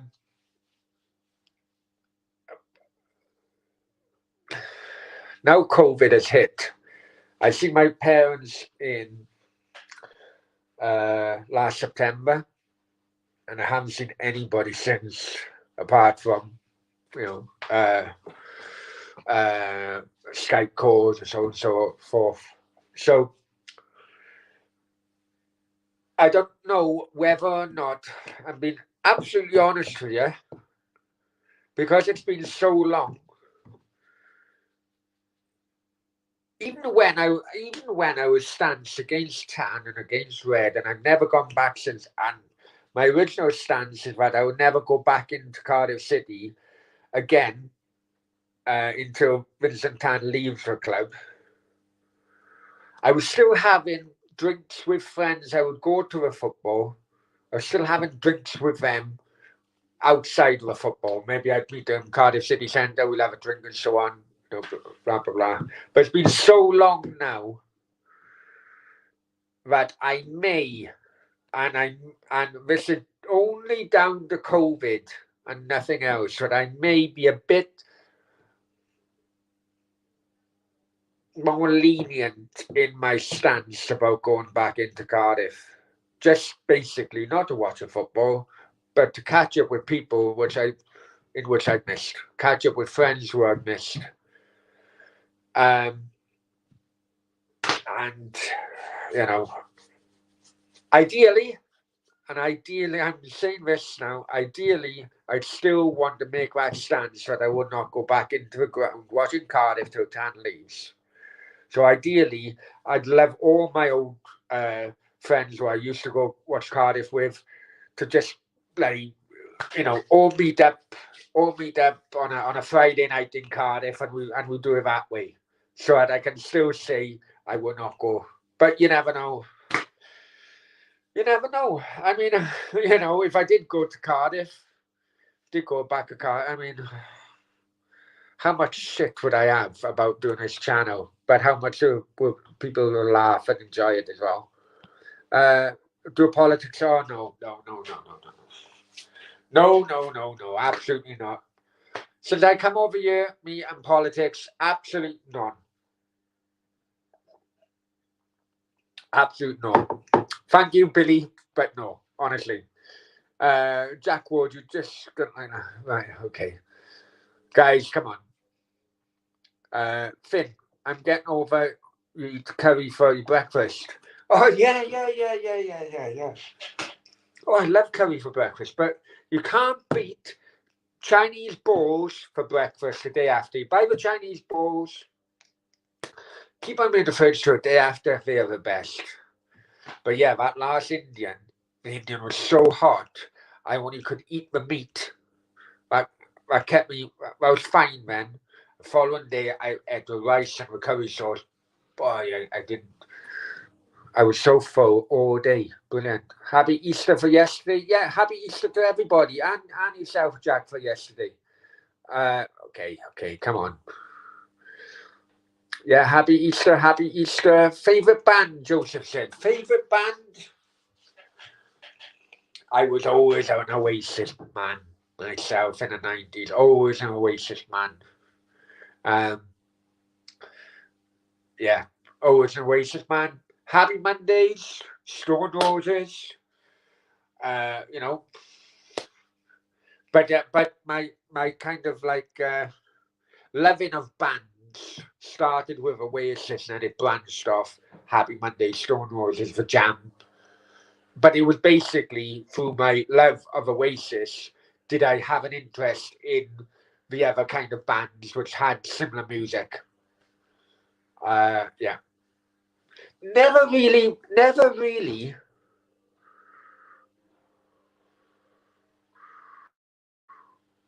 Appreciate is not the right word. I never really. I never liked, I suppose. I never really liked the Welsh bands in the late 90s. Catatonia, never really liked them. Uh, Super Furry Animals, went to a couple of their concerts. I know they sponsored Cardiff in the 90s as well. As a I wasn't really a keen kind of supporter of theirs. And was Super Furry Animals. No, who's out for one?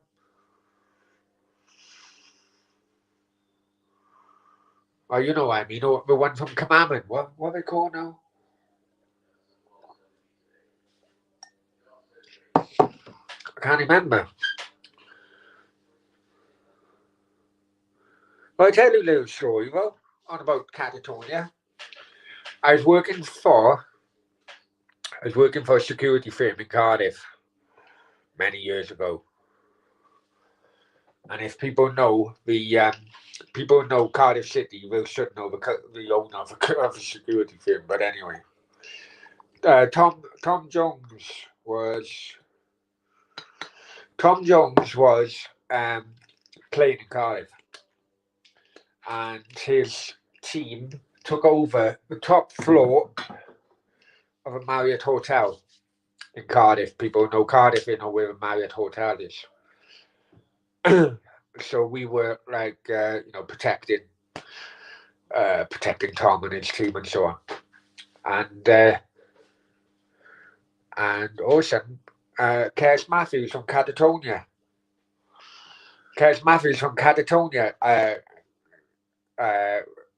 Meets Tom Jones. Went to his room. God knows what happened. And then about half an hour later, his wife, Tom Jones's wife, pulls up in the car park, slams the brakes on, get out of the car, starts in the lift. We can see her on the CCTV calling for the lift. So we all on our mics and we're all saying, fucking hell, his wife had just arrived. Get Kes Matthews out. So we had to knock on the door of Tom Jones's room. Boom, boom, boom, boom. Really hard because they weren't answering at times. And basically, we had to escort Kes Matthews down one side of the corridor of the hotel, down the security stairs, while Tom Jones's wife was coming up the lifts, which were based on the other side of the corridor. It was close. It was basically a few seconds between. But having seen what I've seen, I can assure you that there was some leftover clothing of Kes Matthews still in Tom Jones's room. There you go. There's another little story from Brownie, eh? Go to West Ham with Daya. Oh, jeez. I've been to a football with Daya before. It's hard work. It's fucking hard work, Finn, I'll be honest with you.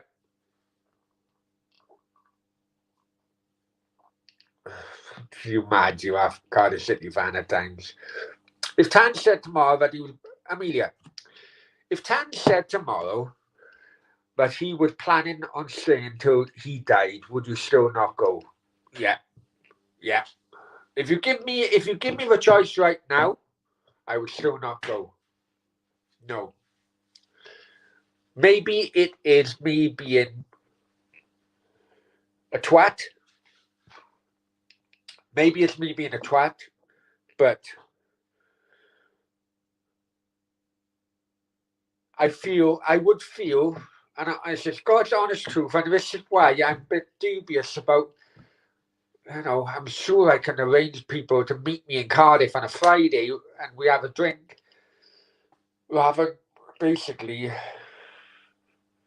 saying, oh no, it's in the ground or nothing kind of thing, I would feel that I would let myself down, actually. It's got to a point now, it's so many years now, it's got to a point where I would feel that I'd let myself down if I did break my my public stance against him, because it was at one point it really was very, very public. On the old football forum, internet forums, and so on. I'm seeing that you still give Tan money by paying for his streams. Well,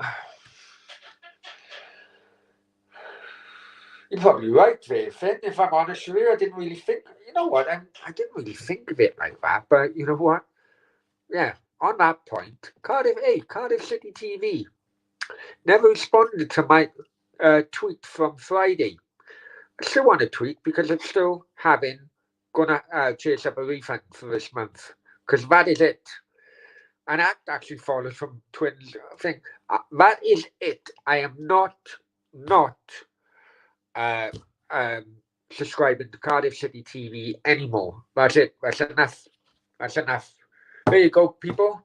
I'm no longer subscribing to Cardiff City TV. And that's not because of Finn's question. It's because I'm sick to death of having shit streams, of having streams that don't work, everything. I'm sick of it. You guys know how pissed off I've been because of it. I'm sick to death of it. So Cardiff City TV, and I will clip it and send it to Cardiff City TV. Cardiff City TV, no more. Please respond to my tweet, and please send me a refund. Would you go back straight away if Tan so? Yes, I would. Yes, I would. I would even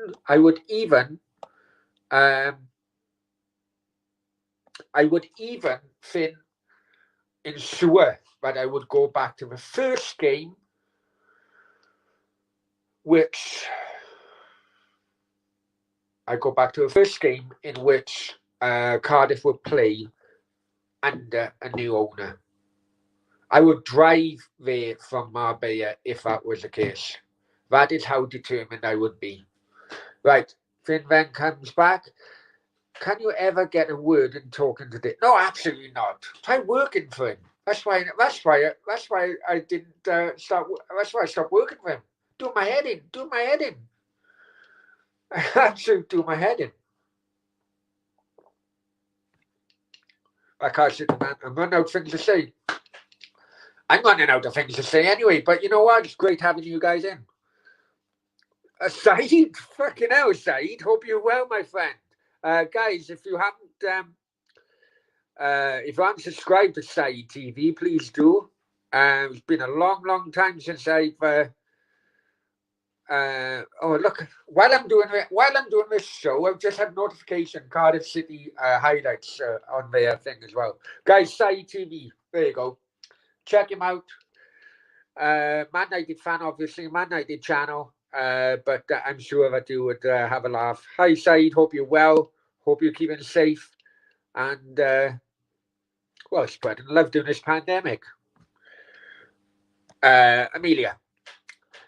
Sacking Mackay was the other thing Tan did that pissed me off. Absolutely. Amelia, I don't know what it is. Right. I hate asking a woman. I hate asking a lady this, right? But something tells me that you are around my generation of following Cardiff. Something tells me.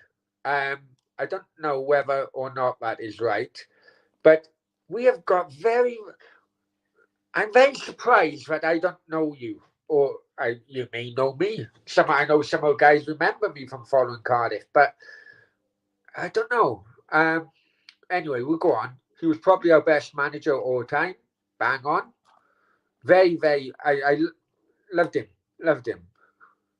He found out that when he worked with 18 months later and used that as an excuse. Absolutely bang on.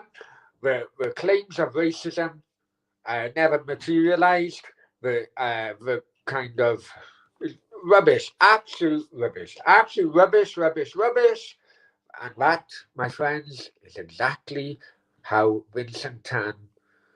um, Vincent Tan is as a human being. It's 1 a.m. Is it 2 a.m. here, man? Could be 2 a.m. Clock is stopped. Yeah. Honestly, Saeed TV, he's fine, man. He's fine. And Saeed, come back to me. Finn, I thought you worked with Dea. I did work with Dea. I worked with Dea many times. He always says to me, this is a true story, right? True story. He always says to me, oh, it won't be like that this time, Browner. Won't be like that this time. Okay, no worries. And it's always been kind of like look, I hold my hands up. It hasn't been full time, as in full time. He would only be the only person I'd work with, right? Um, it was always I'd work with him, uh, on a part time role, so that I would do my other work, at the same time, right? Right. Keep that in mind now, Finn. So whenever I'd be going in vans to France for him, most of the time I'd be in the passenger seat, writing emails on my laptop as we're traveling through Spain, France, and everywhere. Right, so that was basically how it was. Back in Cardiff, again, even though I wasn't in a van, but I was doing my other work while I was working for him. So it's always on a part-time kind of need to know basis, right? But I'm telling you now, that was enough, right? And he'll always come back, when I say, oh, Brownie, can you do me a thing? Can you do me a favor? Can you do me this? Can you do me that? Right? And I say no because of what happened before. No, because of what happened before. And it's changed now. It's changed now. It's changed now. Right? and okay, no worries. Never fucking changed. He's still in my ear. Blah, blah, blah, blah. But you know what? Lovely guy. He is a great guy. I know. I just know how he is. As he said, he was on West Ham and Fisher the other day. He said,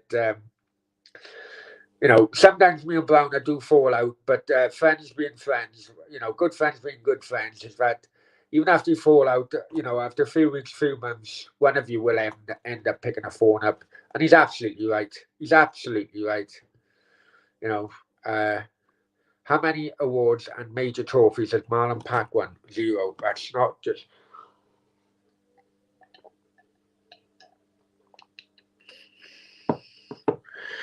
Well, as I said, I don't know if you watched my video earlier on about Cardiff, but I've said it for a while now. I'd rather Marlon Dingo from Emmerdale than Marlon Pack from Bristol City.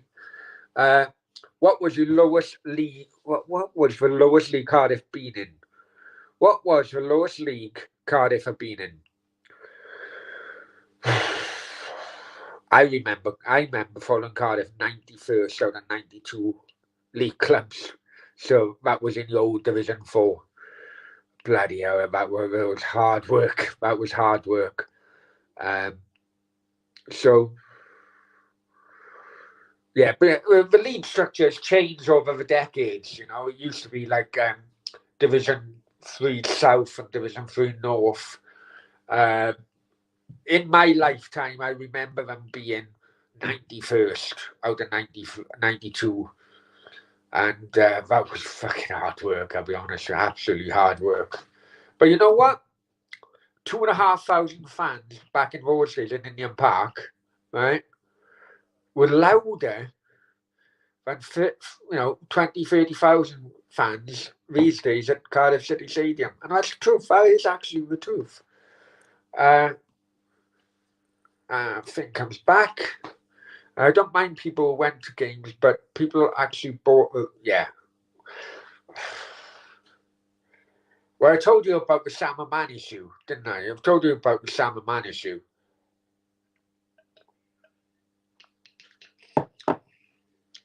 Me and Steve have spoken about it as well.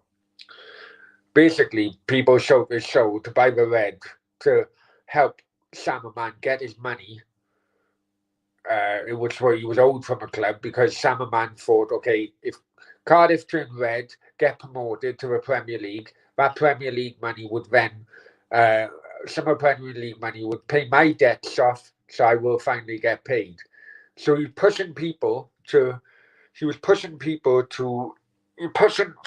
influencers to get the red supported by the fans, and he was offering incentives to certain fan influencers to get their point across, to turn the fans to supporting the red. And I know those fan influencers were given houses, cars, etc., etc., after the red was given. That way, I know how the funds were transferred and all that. Anyway, let's go on. That Cardiff City fan. I love Marlon and Pickle. He scored with a cucumber. Well, you never know. Have I got cucumbers in the fridge? The Russian girl may want a cucumber later on. Well, or have I got my own cucumber? That's up to you to decide. Right, bear with me, guys, yeah?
Right, I've got. Is that better now? Because I got my headphones in, the phone's charged a lot more. Is that better? Is that better, guys? Can you just confirm that first?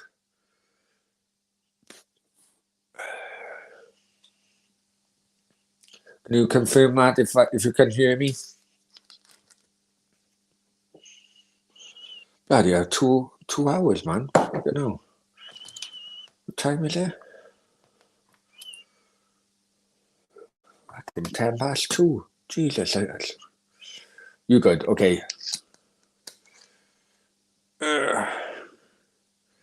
Right. Where were we? Right. Finn comes in. Oh my God. Right. Finn comes in. I always thought Maradona was best to play football. The way he was tackled or kicked around the pitch. Yeah, Finn. Absolutely right. Did you watch the stream I done with Steve? Steve agrees with me actually. You may have seen a clip, I think. Because I agree. Maradona was by far the greatest in my lifetime. And if both Messi and I'm convinced of this, if both Messi and Ronaldo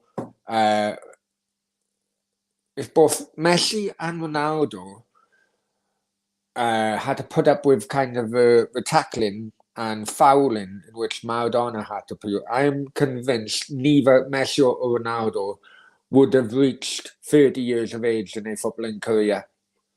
Because no way.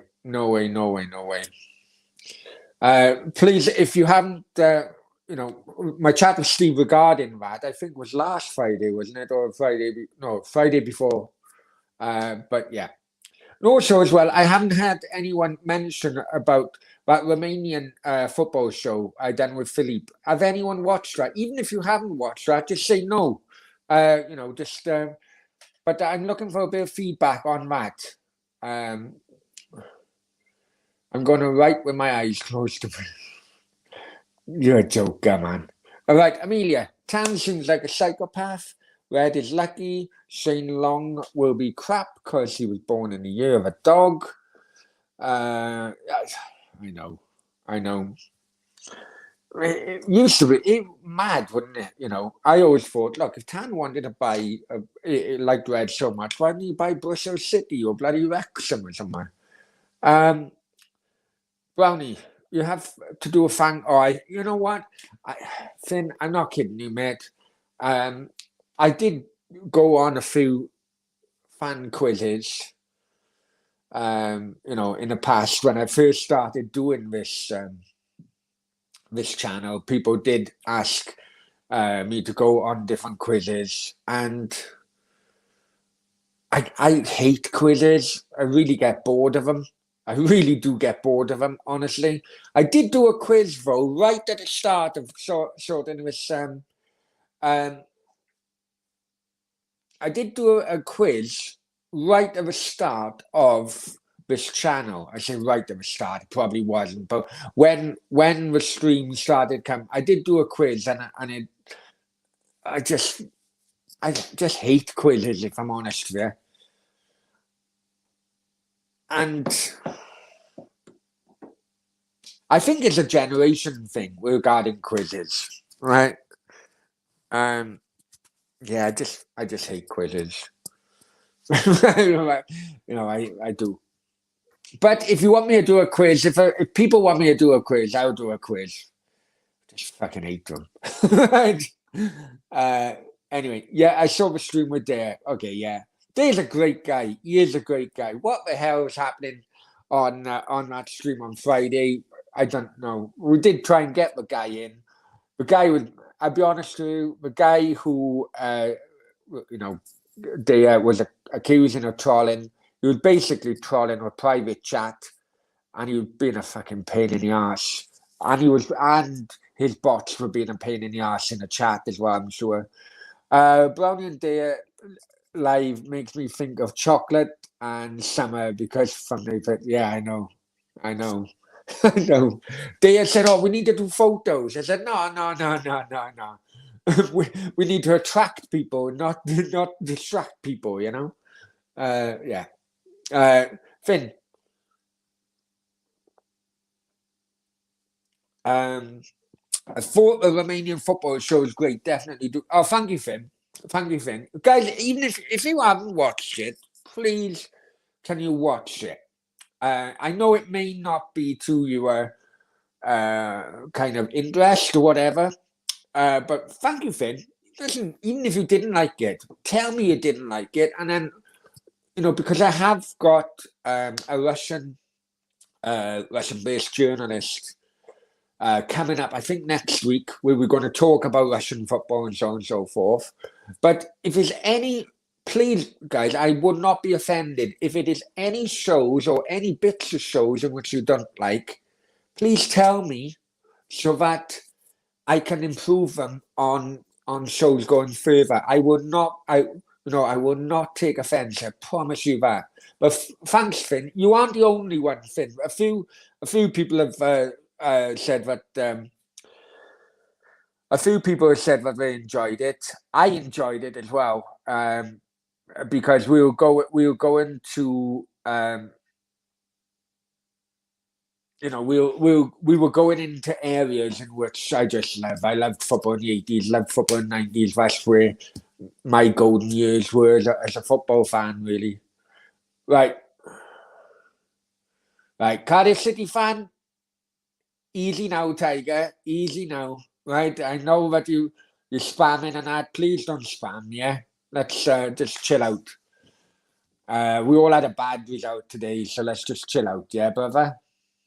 Right, I remember when streams were only getting 2 views. I know. But hey, guys, that is only because of your help. Past the 650 mark now on the subscribers. And even though it is not the right thing to do, I'll tell you something, right? I'll tell you guys something.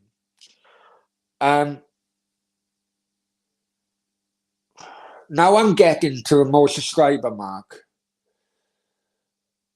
Even though it is a wrong thing to do, I'm now getting noticed by the bigger YouTubers and not just YouTubers, but the bigger influencers, let's just say. We just had Said TV come in. Now, people who don't know Said, he was on the United Stand as fan cam.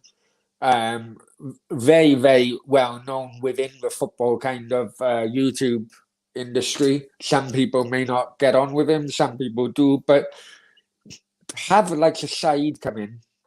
We've had Den Developer come in as well. People know Den Developer, please subscribe to his channel. We had Indiana come in. No, Indiana, even though he's one of the owners of the First 11 channel, he's also been a regular on the Football Terrace. We've had Arsenal Realists come in. So it kind of like as the channel is getting noticed, more kind of popular YouTube kind of channels, individuals. I want a bit of it, really. They want a bit of it, and it's an honor. It's an honor. But I tell you something. Do anyone remember? Yeah, it was last Friday, I think it was. And lovely guy come in a chat and he was asking me, I didn't, and I was saying, he was asking me to go on, on his channel and so on. And he was a Hibernian fan. And he was asking me all the time, go on. I said, look, follow me on Twitter, send me a DM, and then we can talk. I'm only, 650, 652, whatever it is, right? But following on from Finn's comment there, this guy who was asking me has never done a video yet. I had to tell him that he had to have had to have an account with StreamYard to hold these kind of shows, and helping him through the kind of registration type of things and everything else.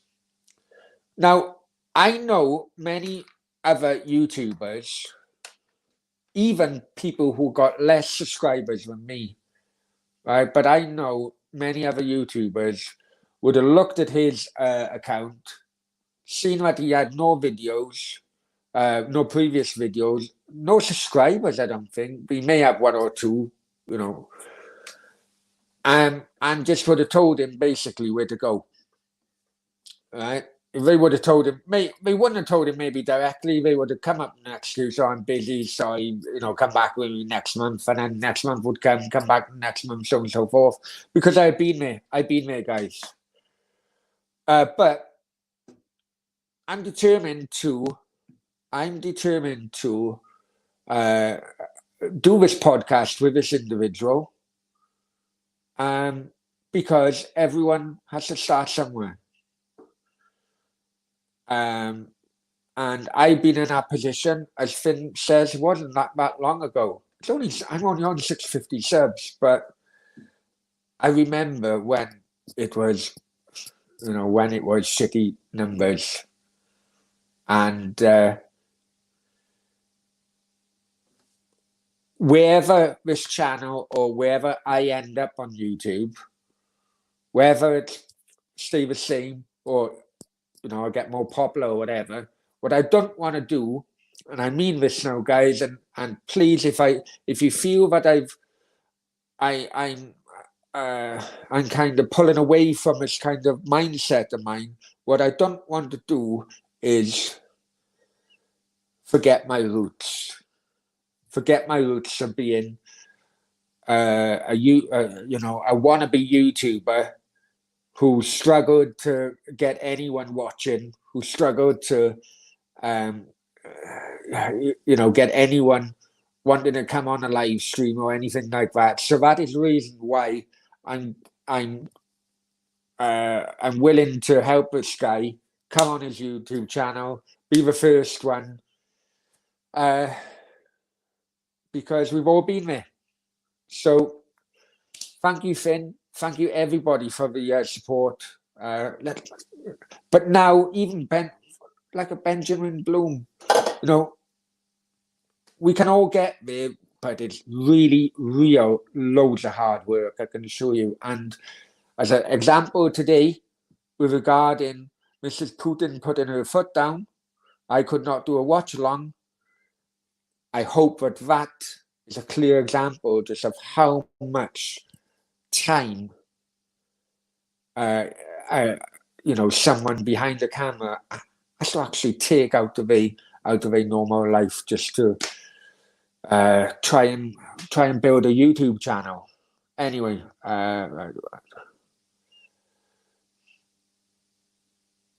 Finn, can you do a history of Spain for one? Oh, Jesus. Where do I fucking start, Finn?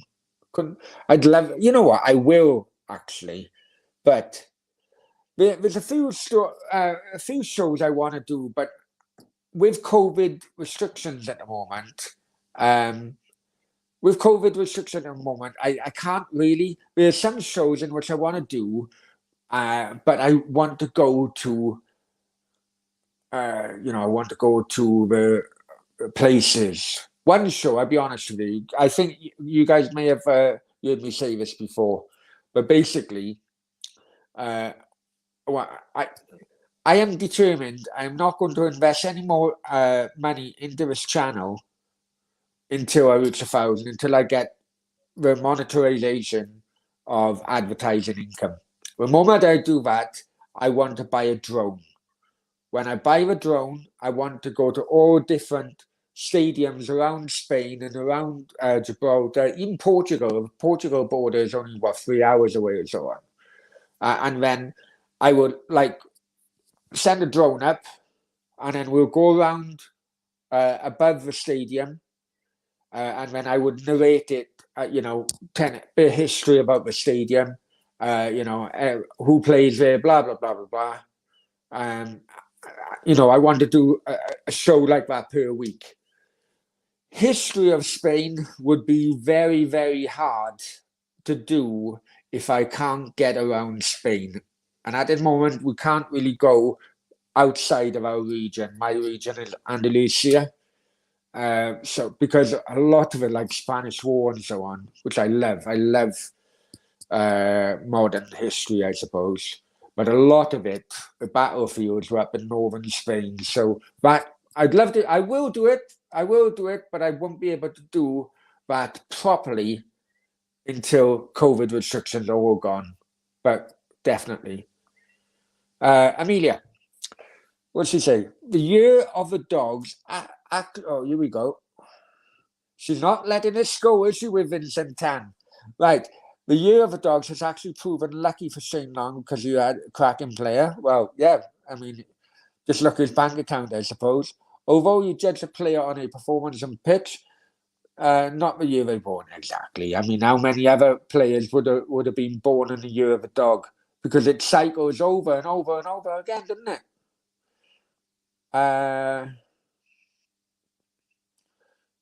Cardiff City fan, come on, man. Come on, man. I don't want to. I don't want to time you out, but come on. Finn Evans. I barely knew Romania had a football history. Romania has a massive football. How old are you, Finn? If you don't mind me asking, how old are you? But Romania in the 1990s. Oh, what a fucking team! What a team! I'm convinced, right? I am convinced on this. Okay, before.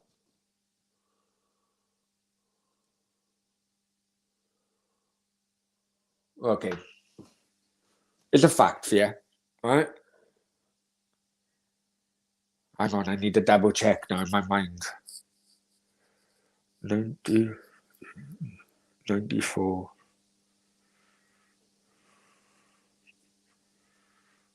For Brazil. 98 France.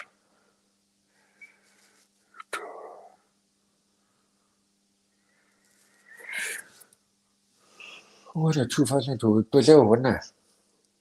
Alright. Italy and Germany. Hang on. Italy and Germany is 2000. Hang on, guys, 1 second. 26.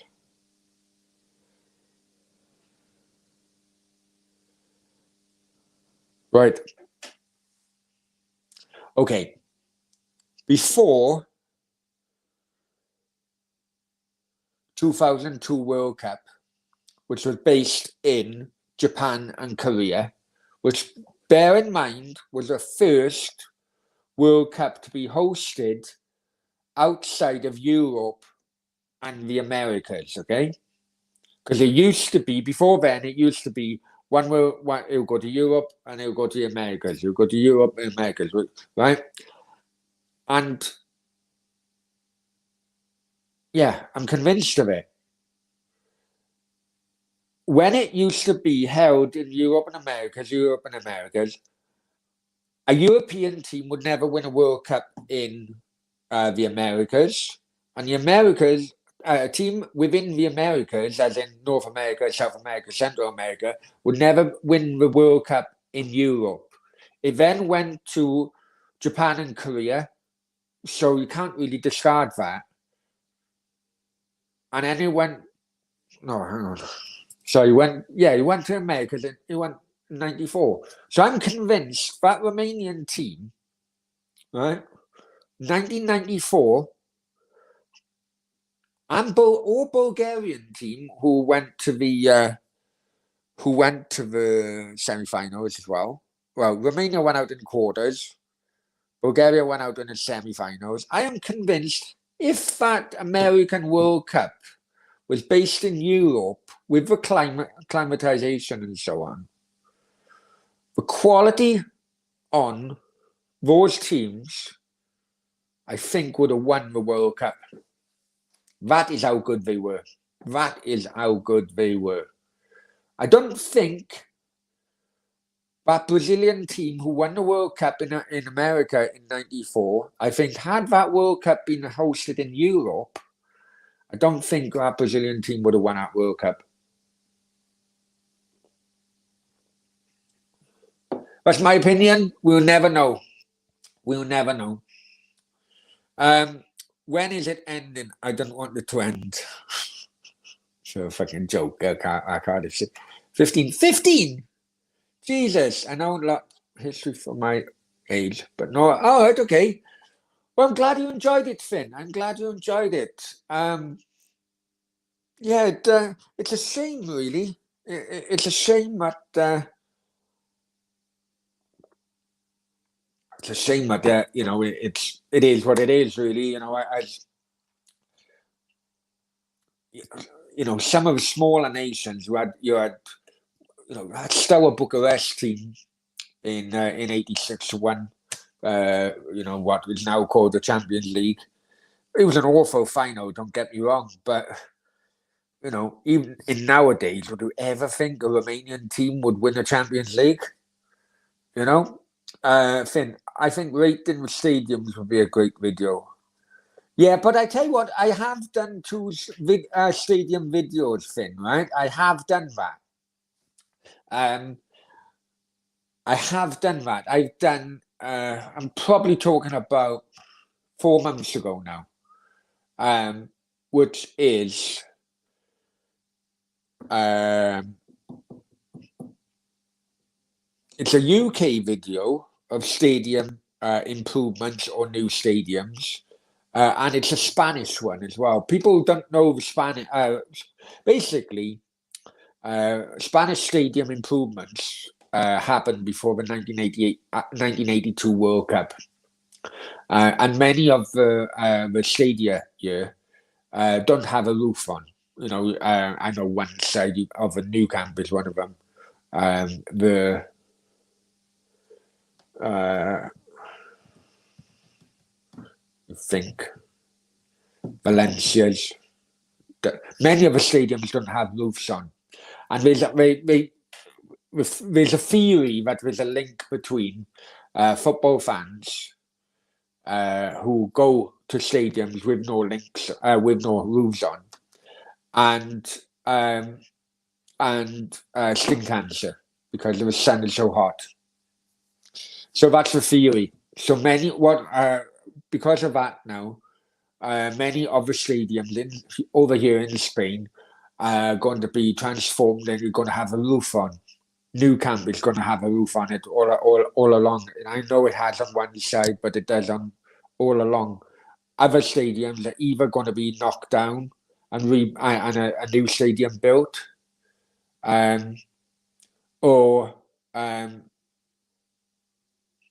uh, you know, like Vicente Calderon with the Atleti, a new stadium built with the Metropolitano. And Valencia is going to have a new stadium built. That's been mothballed for a little while. But yeah, the stadium, I do have stadium videos in which please check them out, see what you think, and take them from there, really.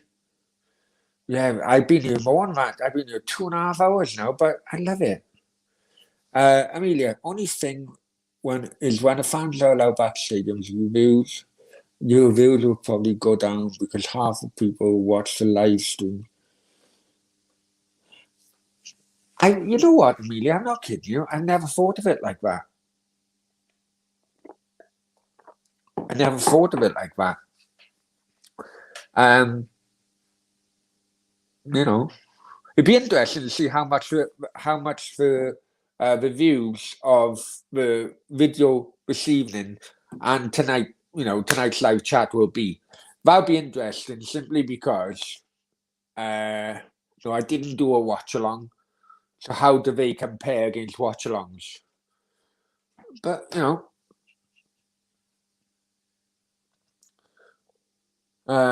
how's Marky getting on these days?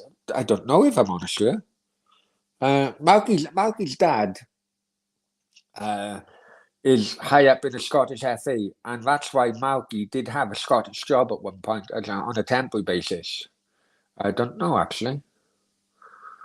I saw a stadium video. Okay, no worries. What do you think of them? Because I can watch his streams in the stadium. Well, I was thinking this the other day, though. I was thinking this the other day because I'm thinking international games when when COVID is over. But in my opinion, I don't know if it's changed now ever since. But last time I went to the stadium was when Wales beat Belgium 1-0. It was the last time I went to the stadium, and then the internet was bad. it is in many stadiums really, but the internet is bad, so I don't think I can actually. Um, I don't think I can actually stream or do like a live vlog. I think vlog or whatever you call it. Don't think I'd be able to do that. Um, Finn, I remember watching Real Madrid v Sevilla. Yeah, I was there. I was there actually. That was the first time I met Sergio Ramos's brother, Renny Ramos, who's also his agent. That was the first time I met him. And lovely guy. Renny's quite a character. And yeah. No, I was there actually. I was there. Finn, why were you so surprised by my age? I don't know if I'm honest with you, Finn. Maybe it's because I didn't expect a 15-year-old to be interested in a video which was about, or a stream which was about basically Romanian football in its heyday. Maybe it's me kind of like, tarnishing everybody within your generation, really, of only wanting to know football, in a modern day era. So I apologize on that if it come across rude. That Cardiff City fan, I might leave. Yeah, I got. Well, to be honest, every time I'm looking at the kind of watches, it's gone up now a bit. 5 minutes ago, it's down to like 2. And I was like, all right, okay, this is the time to leave. It's now gone up to 6. So, and I'm like, oh, geez. But, even if you're just watching, let me know who you are. Please like, share, subscribe. Guys, please, how many, hang on. What's the like count at the moment? And please, someone tell me what the subscriber count. Please tell me what subscriber. I'd be really annoyed if no subscribers have gone on. I've gone on 2.5 hours now. And yeah, I'll have to try and get hold of Saeed as well. Well, hang on, I'm going to go off camera for a minute.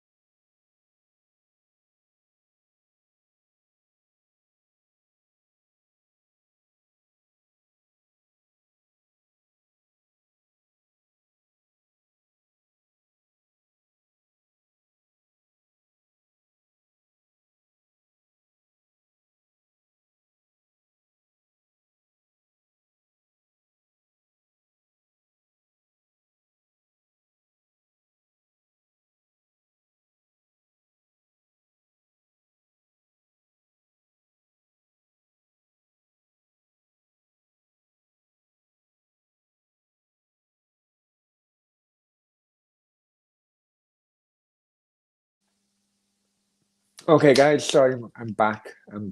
Just had to fill my drink up and everything. Vinny says, I thought I'd be bored after 5 minutes, but I'm enjoying it. And Annie says, well, to be honest, I was the same. But you guys have, sometimes it's just good to talk.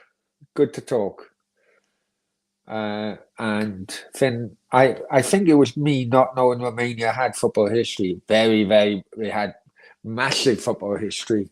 And, I'm just looking forward to the Russian one as well. Because Russia have got even bigger football history. Yes, I think they were Euro champions in the 60s at one point. I think I need to double check. It may have been runners up. But Russia in the 80s. Oh, what a team. What a team. That was as the USSR, the Soviet Union. So it wasn't just Russia at the time, it was Russia, Ukraine, Latvia, Lithuania, Estonia. It was massive. The Soviet Union was massive. That football team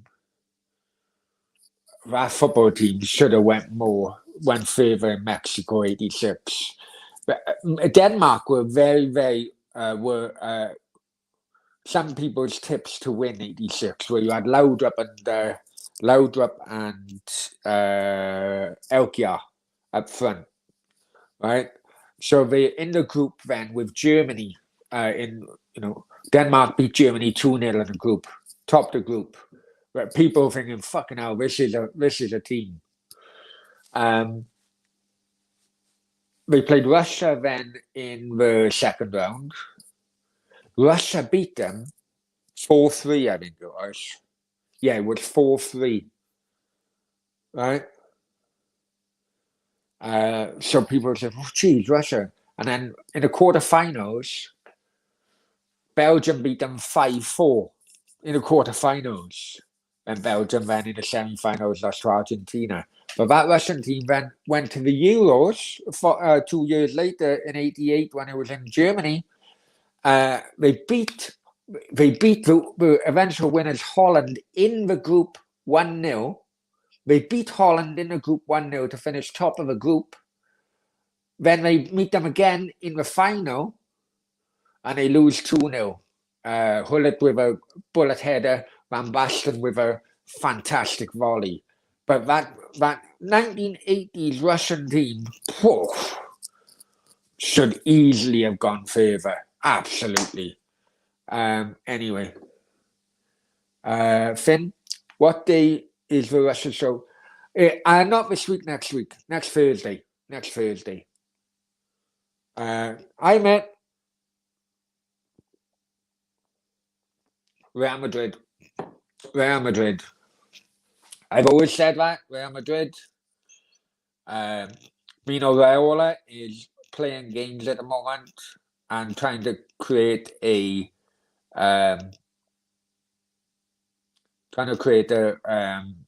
auction, really, of interested teams.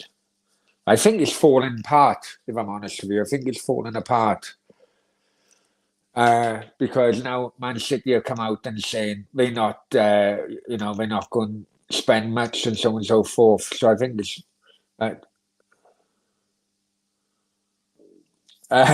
things there's a good some of your shows on, I think, compared to days. So yeah. Don't tell him that now, Finn. Don't tell him that. Otherwise, he wants some commission. Frankly, do I ever sleep? I know. I will be leaving now. It's 2.5 hours, guys. Why were you banned from a stadium if you don't want to answer? No. If you don't want to answer, no, tell me your videos. No. I wasn't banned from a stadium. I was banned from watching Cardiff. I was banned from every stadium in England and Wales for 3 years. Basically fighting outside Loftus Road QPR.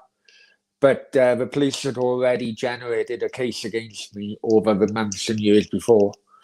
But they couldn't nail me down on an offence to chuck it all against me, because a lot of it was like, I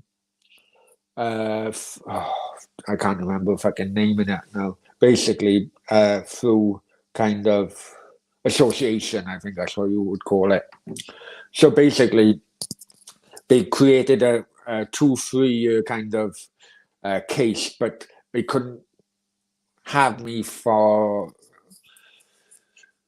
They could only have me for associating with people who got caught up in issues outside the football stadium. They couldn't have me but the moment they did have me, then bump all the association issues come on me as well. So yeah, not just one of them things. Finn, Barcelona have lost a lot of money. Well,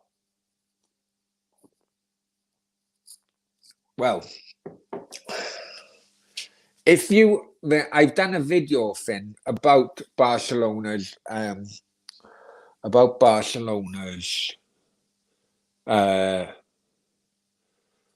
basically accounts. I done that about 2.5 months ago, so check that out.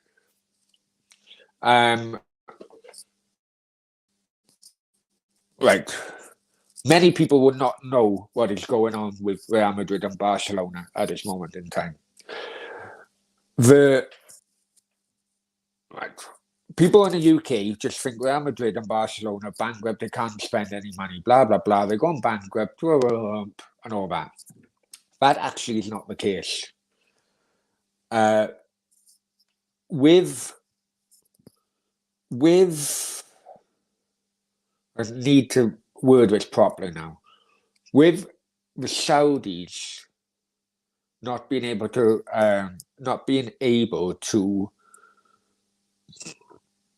sorry if you heard that, I burped.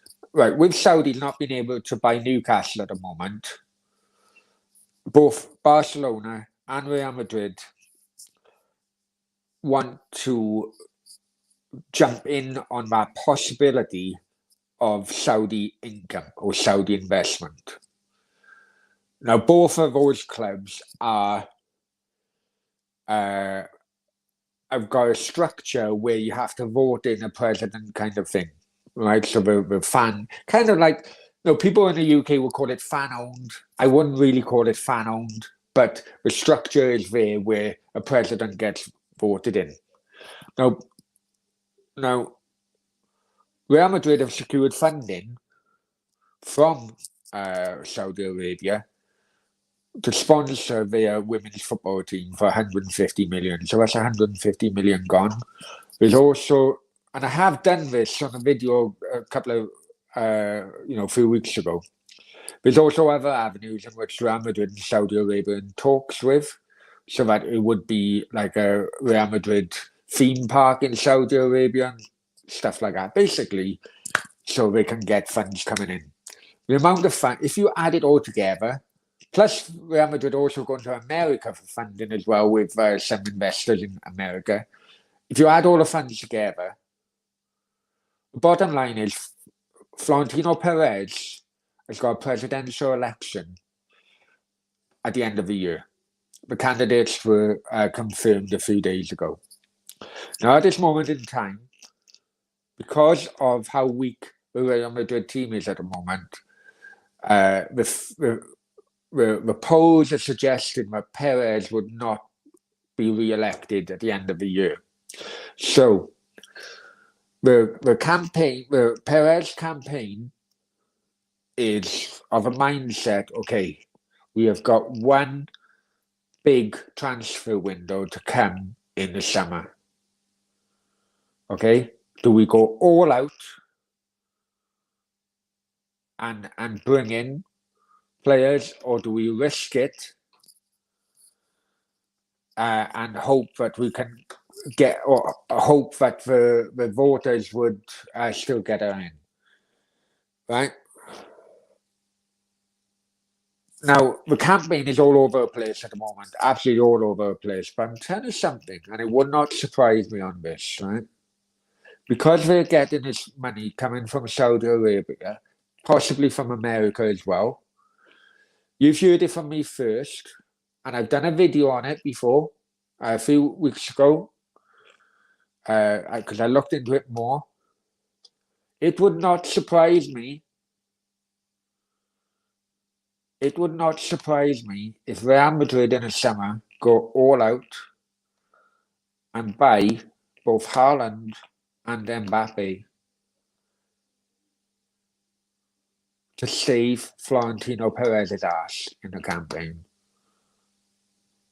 At this moment in time, the Bernabeu is going to revamped. There's going to be a new roof over it, and they want basically new Galacticos to be the faces of Real Madrid when they go back into the Bernabeu. And it would not surprise me if they get enough funding to get both Haaland and Mbappe this year.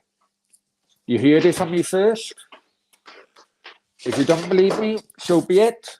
But there you go. We'll go back in the chat.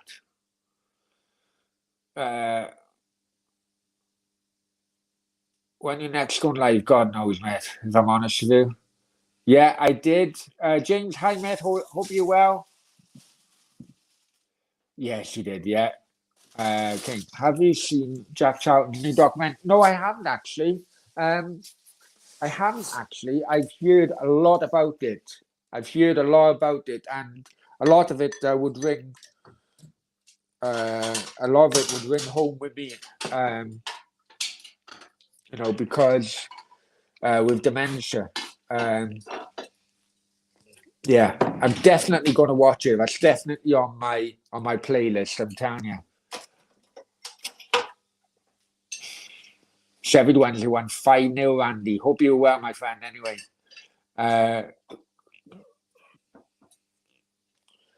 they can spend, but maybe someone a bit cheaper than Haaland. Well, the problem Dortmund have got, right? There's a buyout clause which is going to come up next year. 75 million euros, I think, right? I think it's euros. But anyway, 75 million. So, problem Dortmund have got: do they sell now at 150, 120 million, or do they keep him for another year, where they only can get 75 million? What do Dortmund do? Financially, it would be stupid for them to keep him for another year and only get 75 million. That's why Mino Raiola is playing that game at the moment. He's going around everywhere. I do like Raiola, though. I do like the game he's playing. Barcelona make all money. It's called merchandise. Yeah, I know, but it's running out, my friend. It's running out. Messi's career coming to an end. But the Barcelona structure will have to. It'll be more influence from the Middle East with Barcelona. Take my word for it. Cheers, Randy. Much appreciated. Finn, I did see buying Haaland. They would be red money figures for 3 years, and they would be back normal again. It is a long-term thing. How old is Haaland? Haaland is what? 20? 21? Yeah, they get Haaland on a 5-year deal. Bloody hell. I know when Mbappe wants 16 million a year, I think the last figures I heard. Mbappe wants, basically it'll cost 300 million for the transfer fees for both of them, 150 million each. I don't know whether that is in pounds or whether that is in euros, but 300 million. Then the wages. The wages will cost far more than what the transfer fee will cost. But what they're thinking is that if they get them both in, the merchandise and everything, and they would sweep up the competitions like Champions League for another 2, 3, 4 years. They would earn far more than what the outlay would be for both. It's a big, big gamble.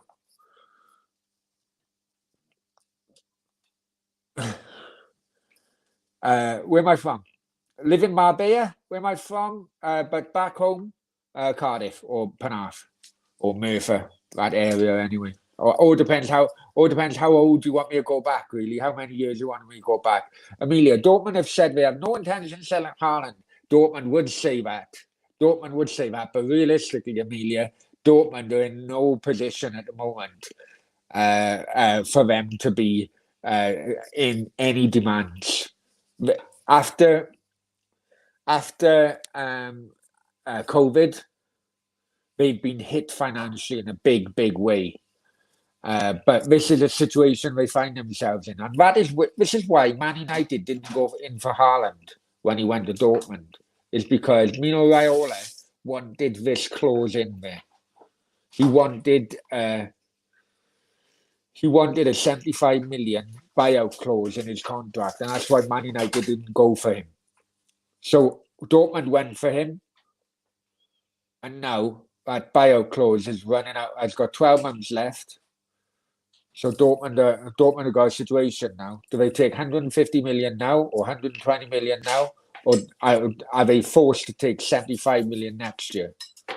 Now, with a club who's in financial issues, they've not got a leg to stand on.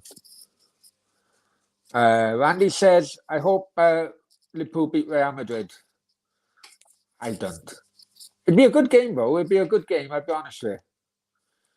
You have very good football knowledge, Kingsley. It's called being old, my friend, unfortunately. It's called being old. Randy, I hope Dortmund beat Man City. Me too. Me too. Haaland, let's go, man. No way. No way. No way. No way. No way. Not going. Not happening. Not happening. When buying players, do they have to ensure? Sorry.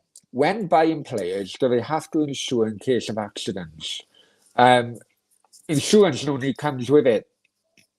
It costs a hell of a lot regarding insurance, but yeah, normally club insurance would cover players. I think. I don't know. It's been a long time since I've looked in. I've been in that time of work related, but no, hang on. My ex-wife used to go insurance for Adam Lallana. There you go. There you go. That is a weird fact. But yeah, she used to work for a company and she used to phone up Adam Lallana's agent because he wanted to go on a holiday or something. So she worked for an insurance company who had to arrange medical kind of appointments so that he'd be able to get the insurance to go on his holiday. I don't know. It's a rubbish question, family. It's a rubbish question. So. No, it's a good question. It's just I can't fucking answer it. Right. I'm going to sleep. Good night. Good night, my friend. Many thanks for joining in. Did you see Arsenal match? Pathetic. Yeah, I did. I did, my friend. I did. I found it weird, really. I did find it weird. I found it weird. But what I did notice, and it's not the first time, I see that Liverpool have turning it on now. I see Liverpool turning it on, and even though I'd love West Ham to get that fourth position of the Champions League, I see that Liverpool turning it on. They could get me in the end. Come on, guys. Thank you very much, Randy. What is the subscribe and like figures at the moment, guys? Nearly 3 bloody hours.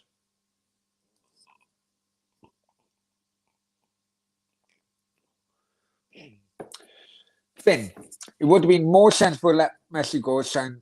Well, no. Suarez done a dirty on him, you see. Suarez done a dirty on him, right? And yeah, basically, you had, right, let's go through it now. You had 3 contenders for the election. One Laporta, can't remember the other 2. I've had a few drinks, right? But basically 3 contenders for the election. One of them, Guillaume Balaguer. Guillaume Balaguer interviewed 3 of them. Only one of them, well, basically the question was put to them, right, how are you going to get Barcelona out of the financial situation they are in? And one of them was saying, look, sell him and then just start again or build a new team. The other 2 were, and including one Laporta, obviously, were no, keep him and build a marketing kind of thing around him, which is what a comment mentioned earlier on. But the thing of building a marketing thing around Messi is that Messi's age, he's already starting to slow down. So yeah, I agree. The most sensible thing was to get Messi off a wage bill, get, I don't know, 100 million or whatever. But okay, you're going to take a loss in marketing value, but not really. Any sensible football fan would know that Messi's on downturn. But Suarez, many people don't know about what Suarez done to Barcelona. Right? Basically, how he done was he basically begged Barcelona to give him a free transfer. and for his time at Barcelona, Barcelona agreed to that, giving him a free transfer, which would make him a free agent, which the next club then he would make millions from. So okay, they agreed to terminate his contract. Then, lo and behold, Barcelona found out that even officially they didn't terminate the contract. Right, they were going to, going in negotiations with lawyers and legal shit and all that. But during that time, they found out that Suarez had agreed that once he's a free agent to sign for Atletico. So basically, Suarez was trying to con Barcelona out of a transfer fee for him. Barcelona then told him, no fucking chance. After finding that out, Barcelona then said, no fucking chance. We going to cancel your contract. If Atleti want you, they'll have to pay a fee. And, and when that happened, he went to Atleti, he had a fee. But going back on your point, after what Suarez done to Barcelona, or tried to do with Barcelona, there was no way Barcelona were going to give him a new deal. Yeah, that's basically how it went. Frankie, good night, my friend. Many thanks for joining. Finn, it's more tactical to sell Sancho and keep Aaron. For what I hear, financially, Dortmund are in such a bad position. For what I hear, they're going to have to sell both. So, of course, I'm doing well, Randy. Hope you are as well, my friend. Hope you are as well. And Randy says, Brownie, I had to do a speech at a wedding reception. I was tipsy. I slurred so much. Well, you know what? Welcome to my world, Randy. I slur all the bloody time. Even if I'm not pissed, because my speech impediment, my lisp, I slur all the time. Welcome to my world, my friend.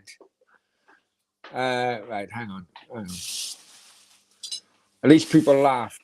I tell you what, Randy, right?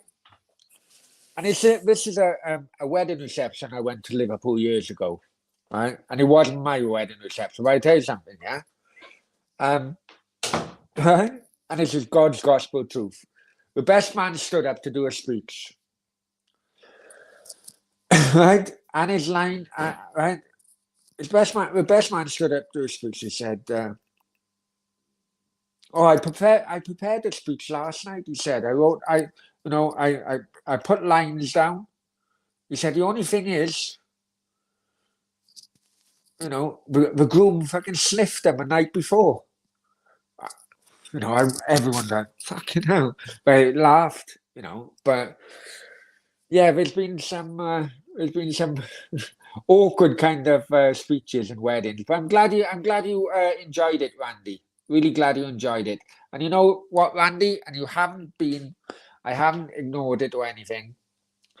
But I'd like to thank you for your support regarding that video I put up on Friday. Thank you very, very much for your support, my friend. As you know, I did have, and Frankie as well. And Frankie as well, my friend. You guys know that I did have some abuse.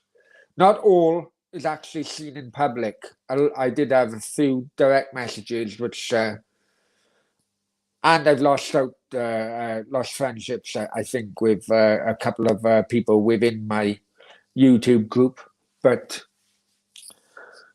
I hope you guys know the kind of position I was taking, and it was try not to be offensive towards Claude and his family. But thank you very much, guys, for sticking up for me, knowing the point I was trying to make, and supporting me. Much, much appreciated, and it will never be never be forgotten. Thank you. Arsenal fans expressed the trash Liverpool took. I know. I'm going to actually do an Arsenal fan stream because I think I am going to do that. I am going to do that. Arsenal players play for just money, absolute disgrace. 13 likes, 5 watching on YouTube. No, what's a subscribe? What's a subscribe? Finn says, okay, so we've had more subscribers. As thank you very much, guys. If you are not subscribed yet, please subscribe. Much appreciated. Randy, when do we get in a Shasta Great Renee? No worries. Hey, I can say this now, but Randy, she was proper pissed off, man. Proper pissed off. And hence the reason I couldn't do a watch along earlier on. Proper pissed off. I don't blame her if I'm honest with you. You know, I do a lot of my work, a lot of my non-YouTube online work. I feel it better to do in the evening and at night time. It does piss her off. Really does piss her off. But it is what it is. You know. My defense is, look, how can I buy you? No, not buy you.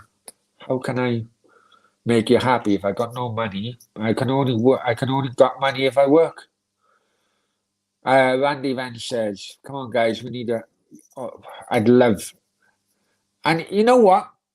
I don't know if you, Randy. I don't know if you subscribe to Simpy channel.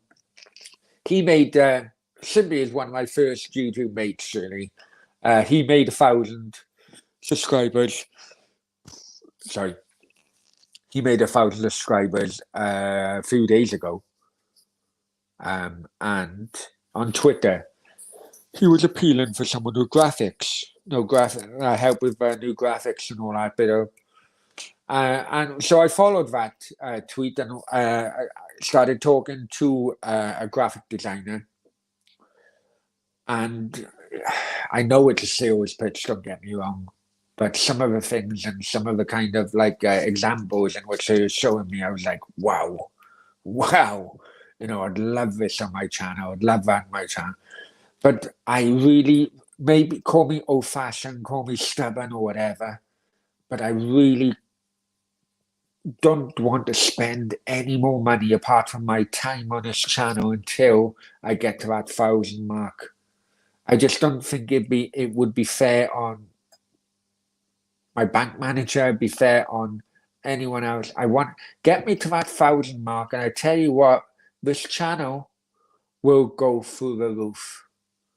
Because by then, I will know that people have belief in me, people will have belief in the channel, people will have belief in what we are all trying to create here, which is a football community of all different football fans. Have a laugh, maybe over a beer or two. You know, that's really what I want to do. But we can only do it without you. But I promise you this, guys. I really do promise you this. The moment we hit the 1,000 mark, this channel you will be so proud. I will be so proud as well. So, you know, we'll go from there. Frankie. Yeah, it's been going up and down. To be honest, it's been going up and down. I may cut it short now, Frankie, but you are right. It's been going up. No worries, but I totally agree with you on that topic. Yeah, it's been going up and down. People have been having problems with StreamYard lately. But as long as you put the questions in, I'm happy. I'm happy. Thank you. Yeah, it goes up and down, in and out. Why all these people? Why always people have to accept? I just think it's morally wrong, man. I really do. But only the thing with you and Claude was a misunderstanding. I'm sure he's forgiven you and said sorry up in heaven. I hope so. Well, I hope so, but I hope so. I hope so. And you know, I thank you very much, Randy. Much appreciated, my friend. People have done much. Without doubt, Right, guys, I'm going to end it there. It's been over 3 hours of me just talking nonsense. If you joined the chat late on, please go back. Really enjoyed it. We had a shit result tonight, but you know what? You guys put a smile on my face. Thank you very much. Sometimes the good old phrase about it's good to talk is actually true. And tonight will definitely be one of them. Please like, share, subscribe on YouTube. Let's get people mentioned in the chat. Get to 1,000 subscribers. There's the PayPal donation. Don't like mentioning it. My Instagram, my Facebook. I love you to bits, guys. And you know what? Just talking nonsense with you from a whole range of things have helped me chill out about the result tonight. We were shit, but you know, thank you very much. You take care. Good night, or if you're in Randy's part of the world, good morning and have a good day. Take care, guys. Bye bye.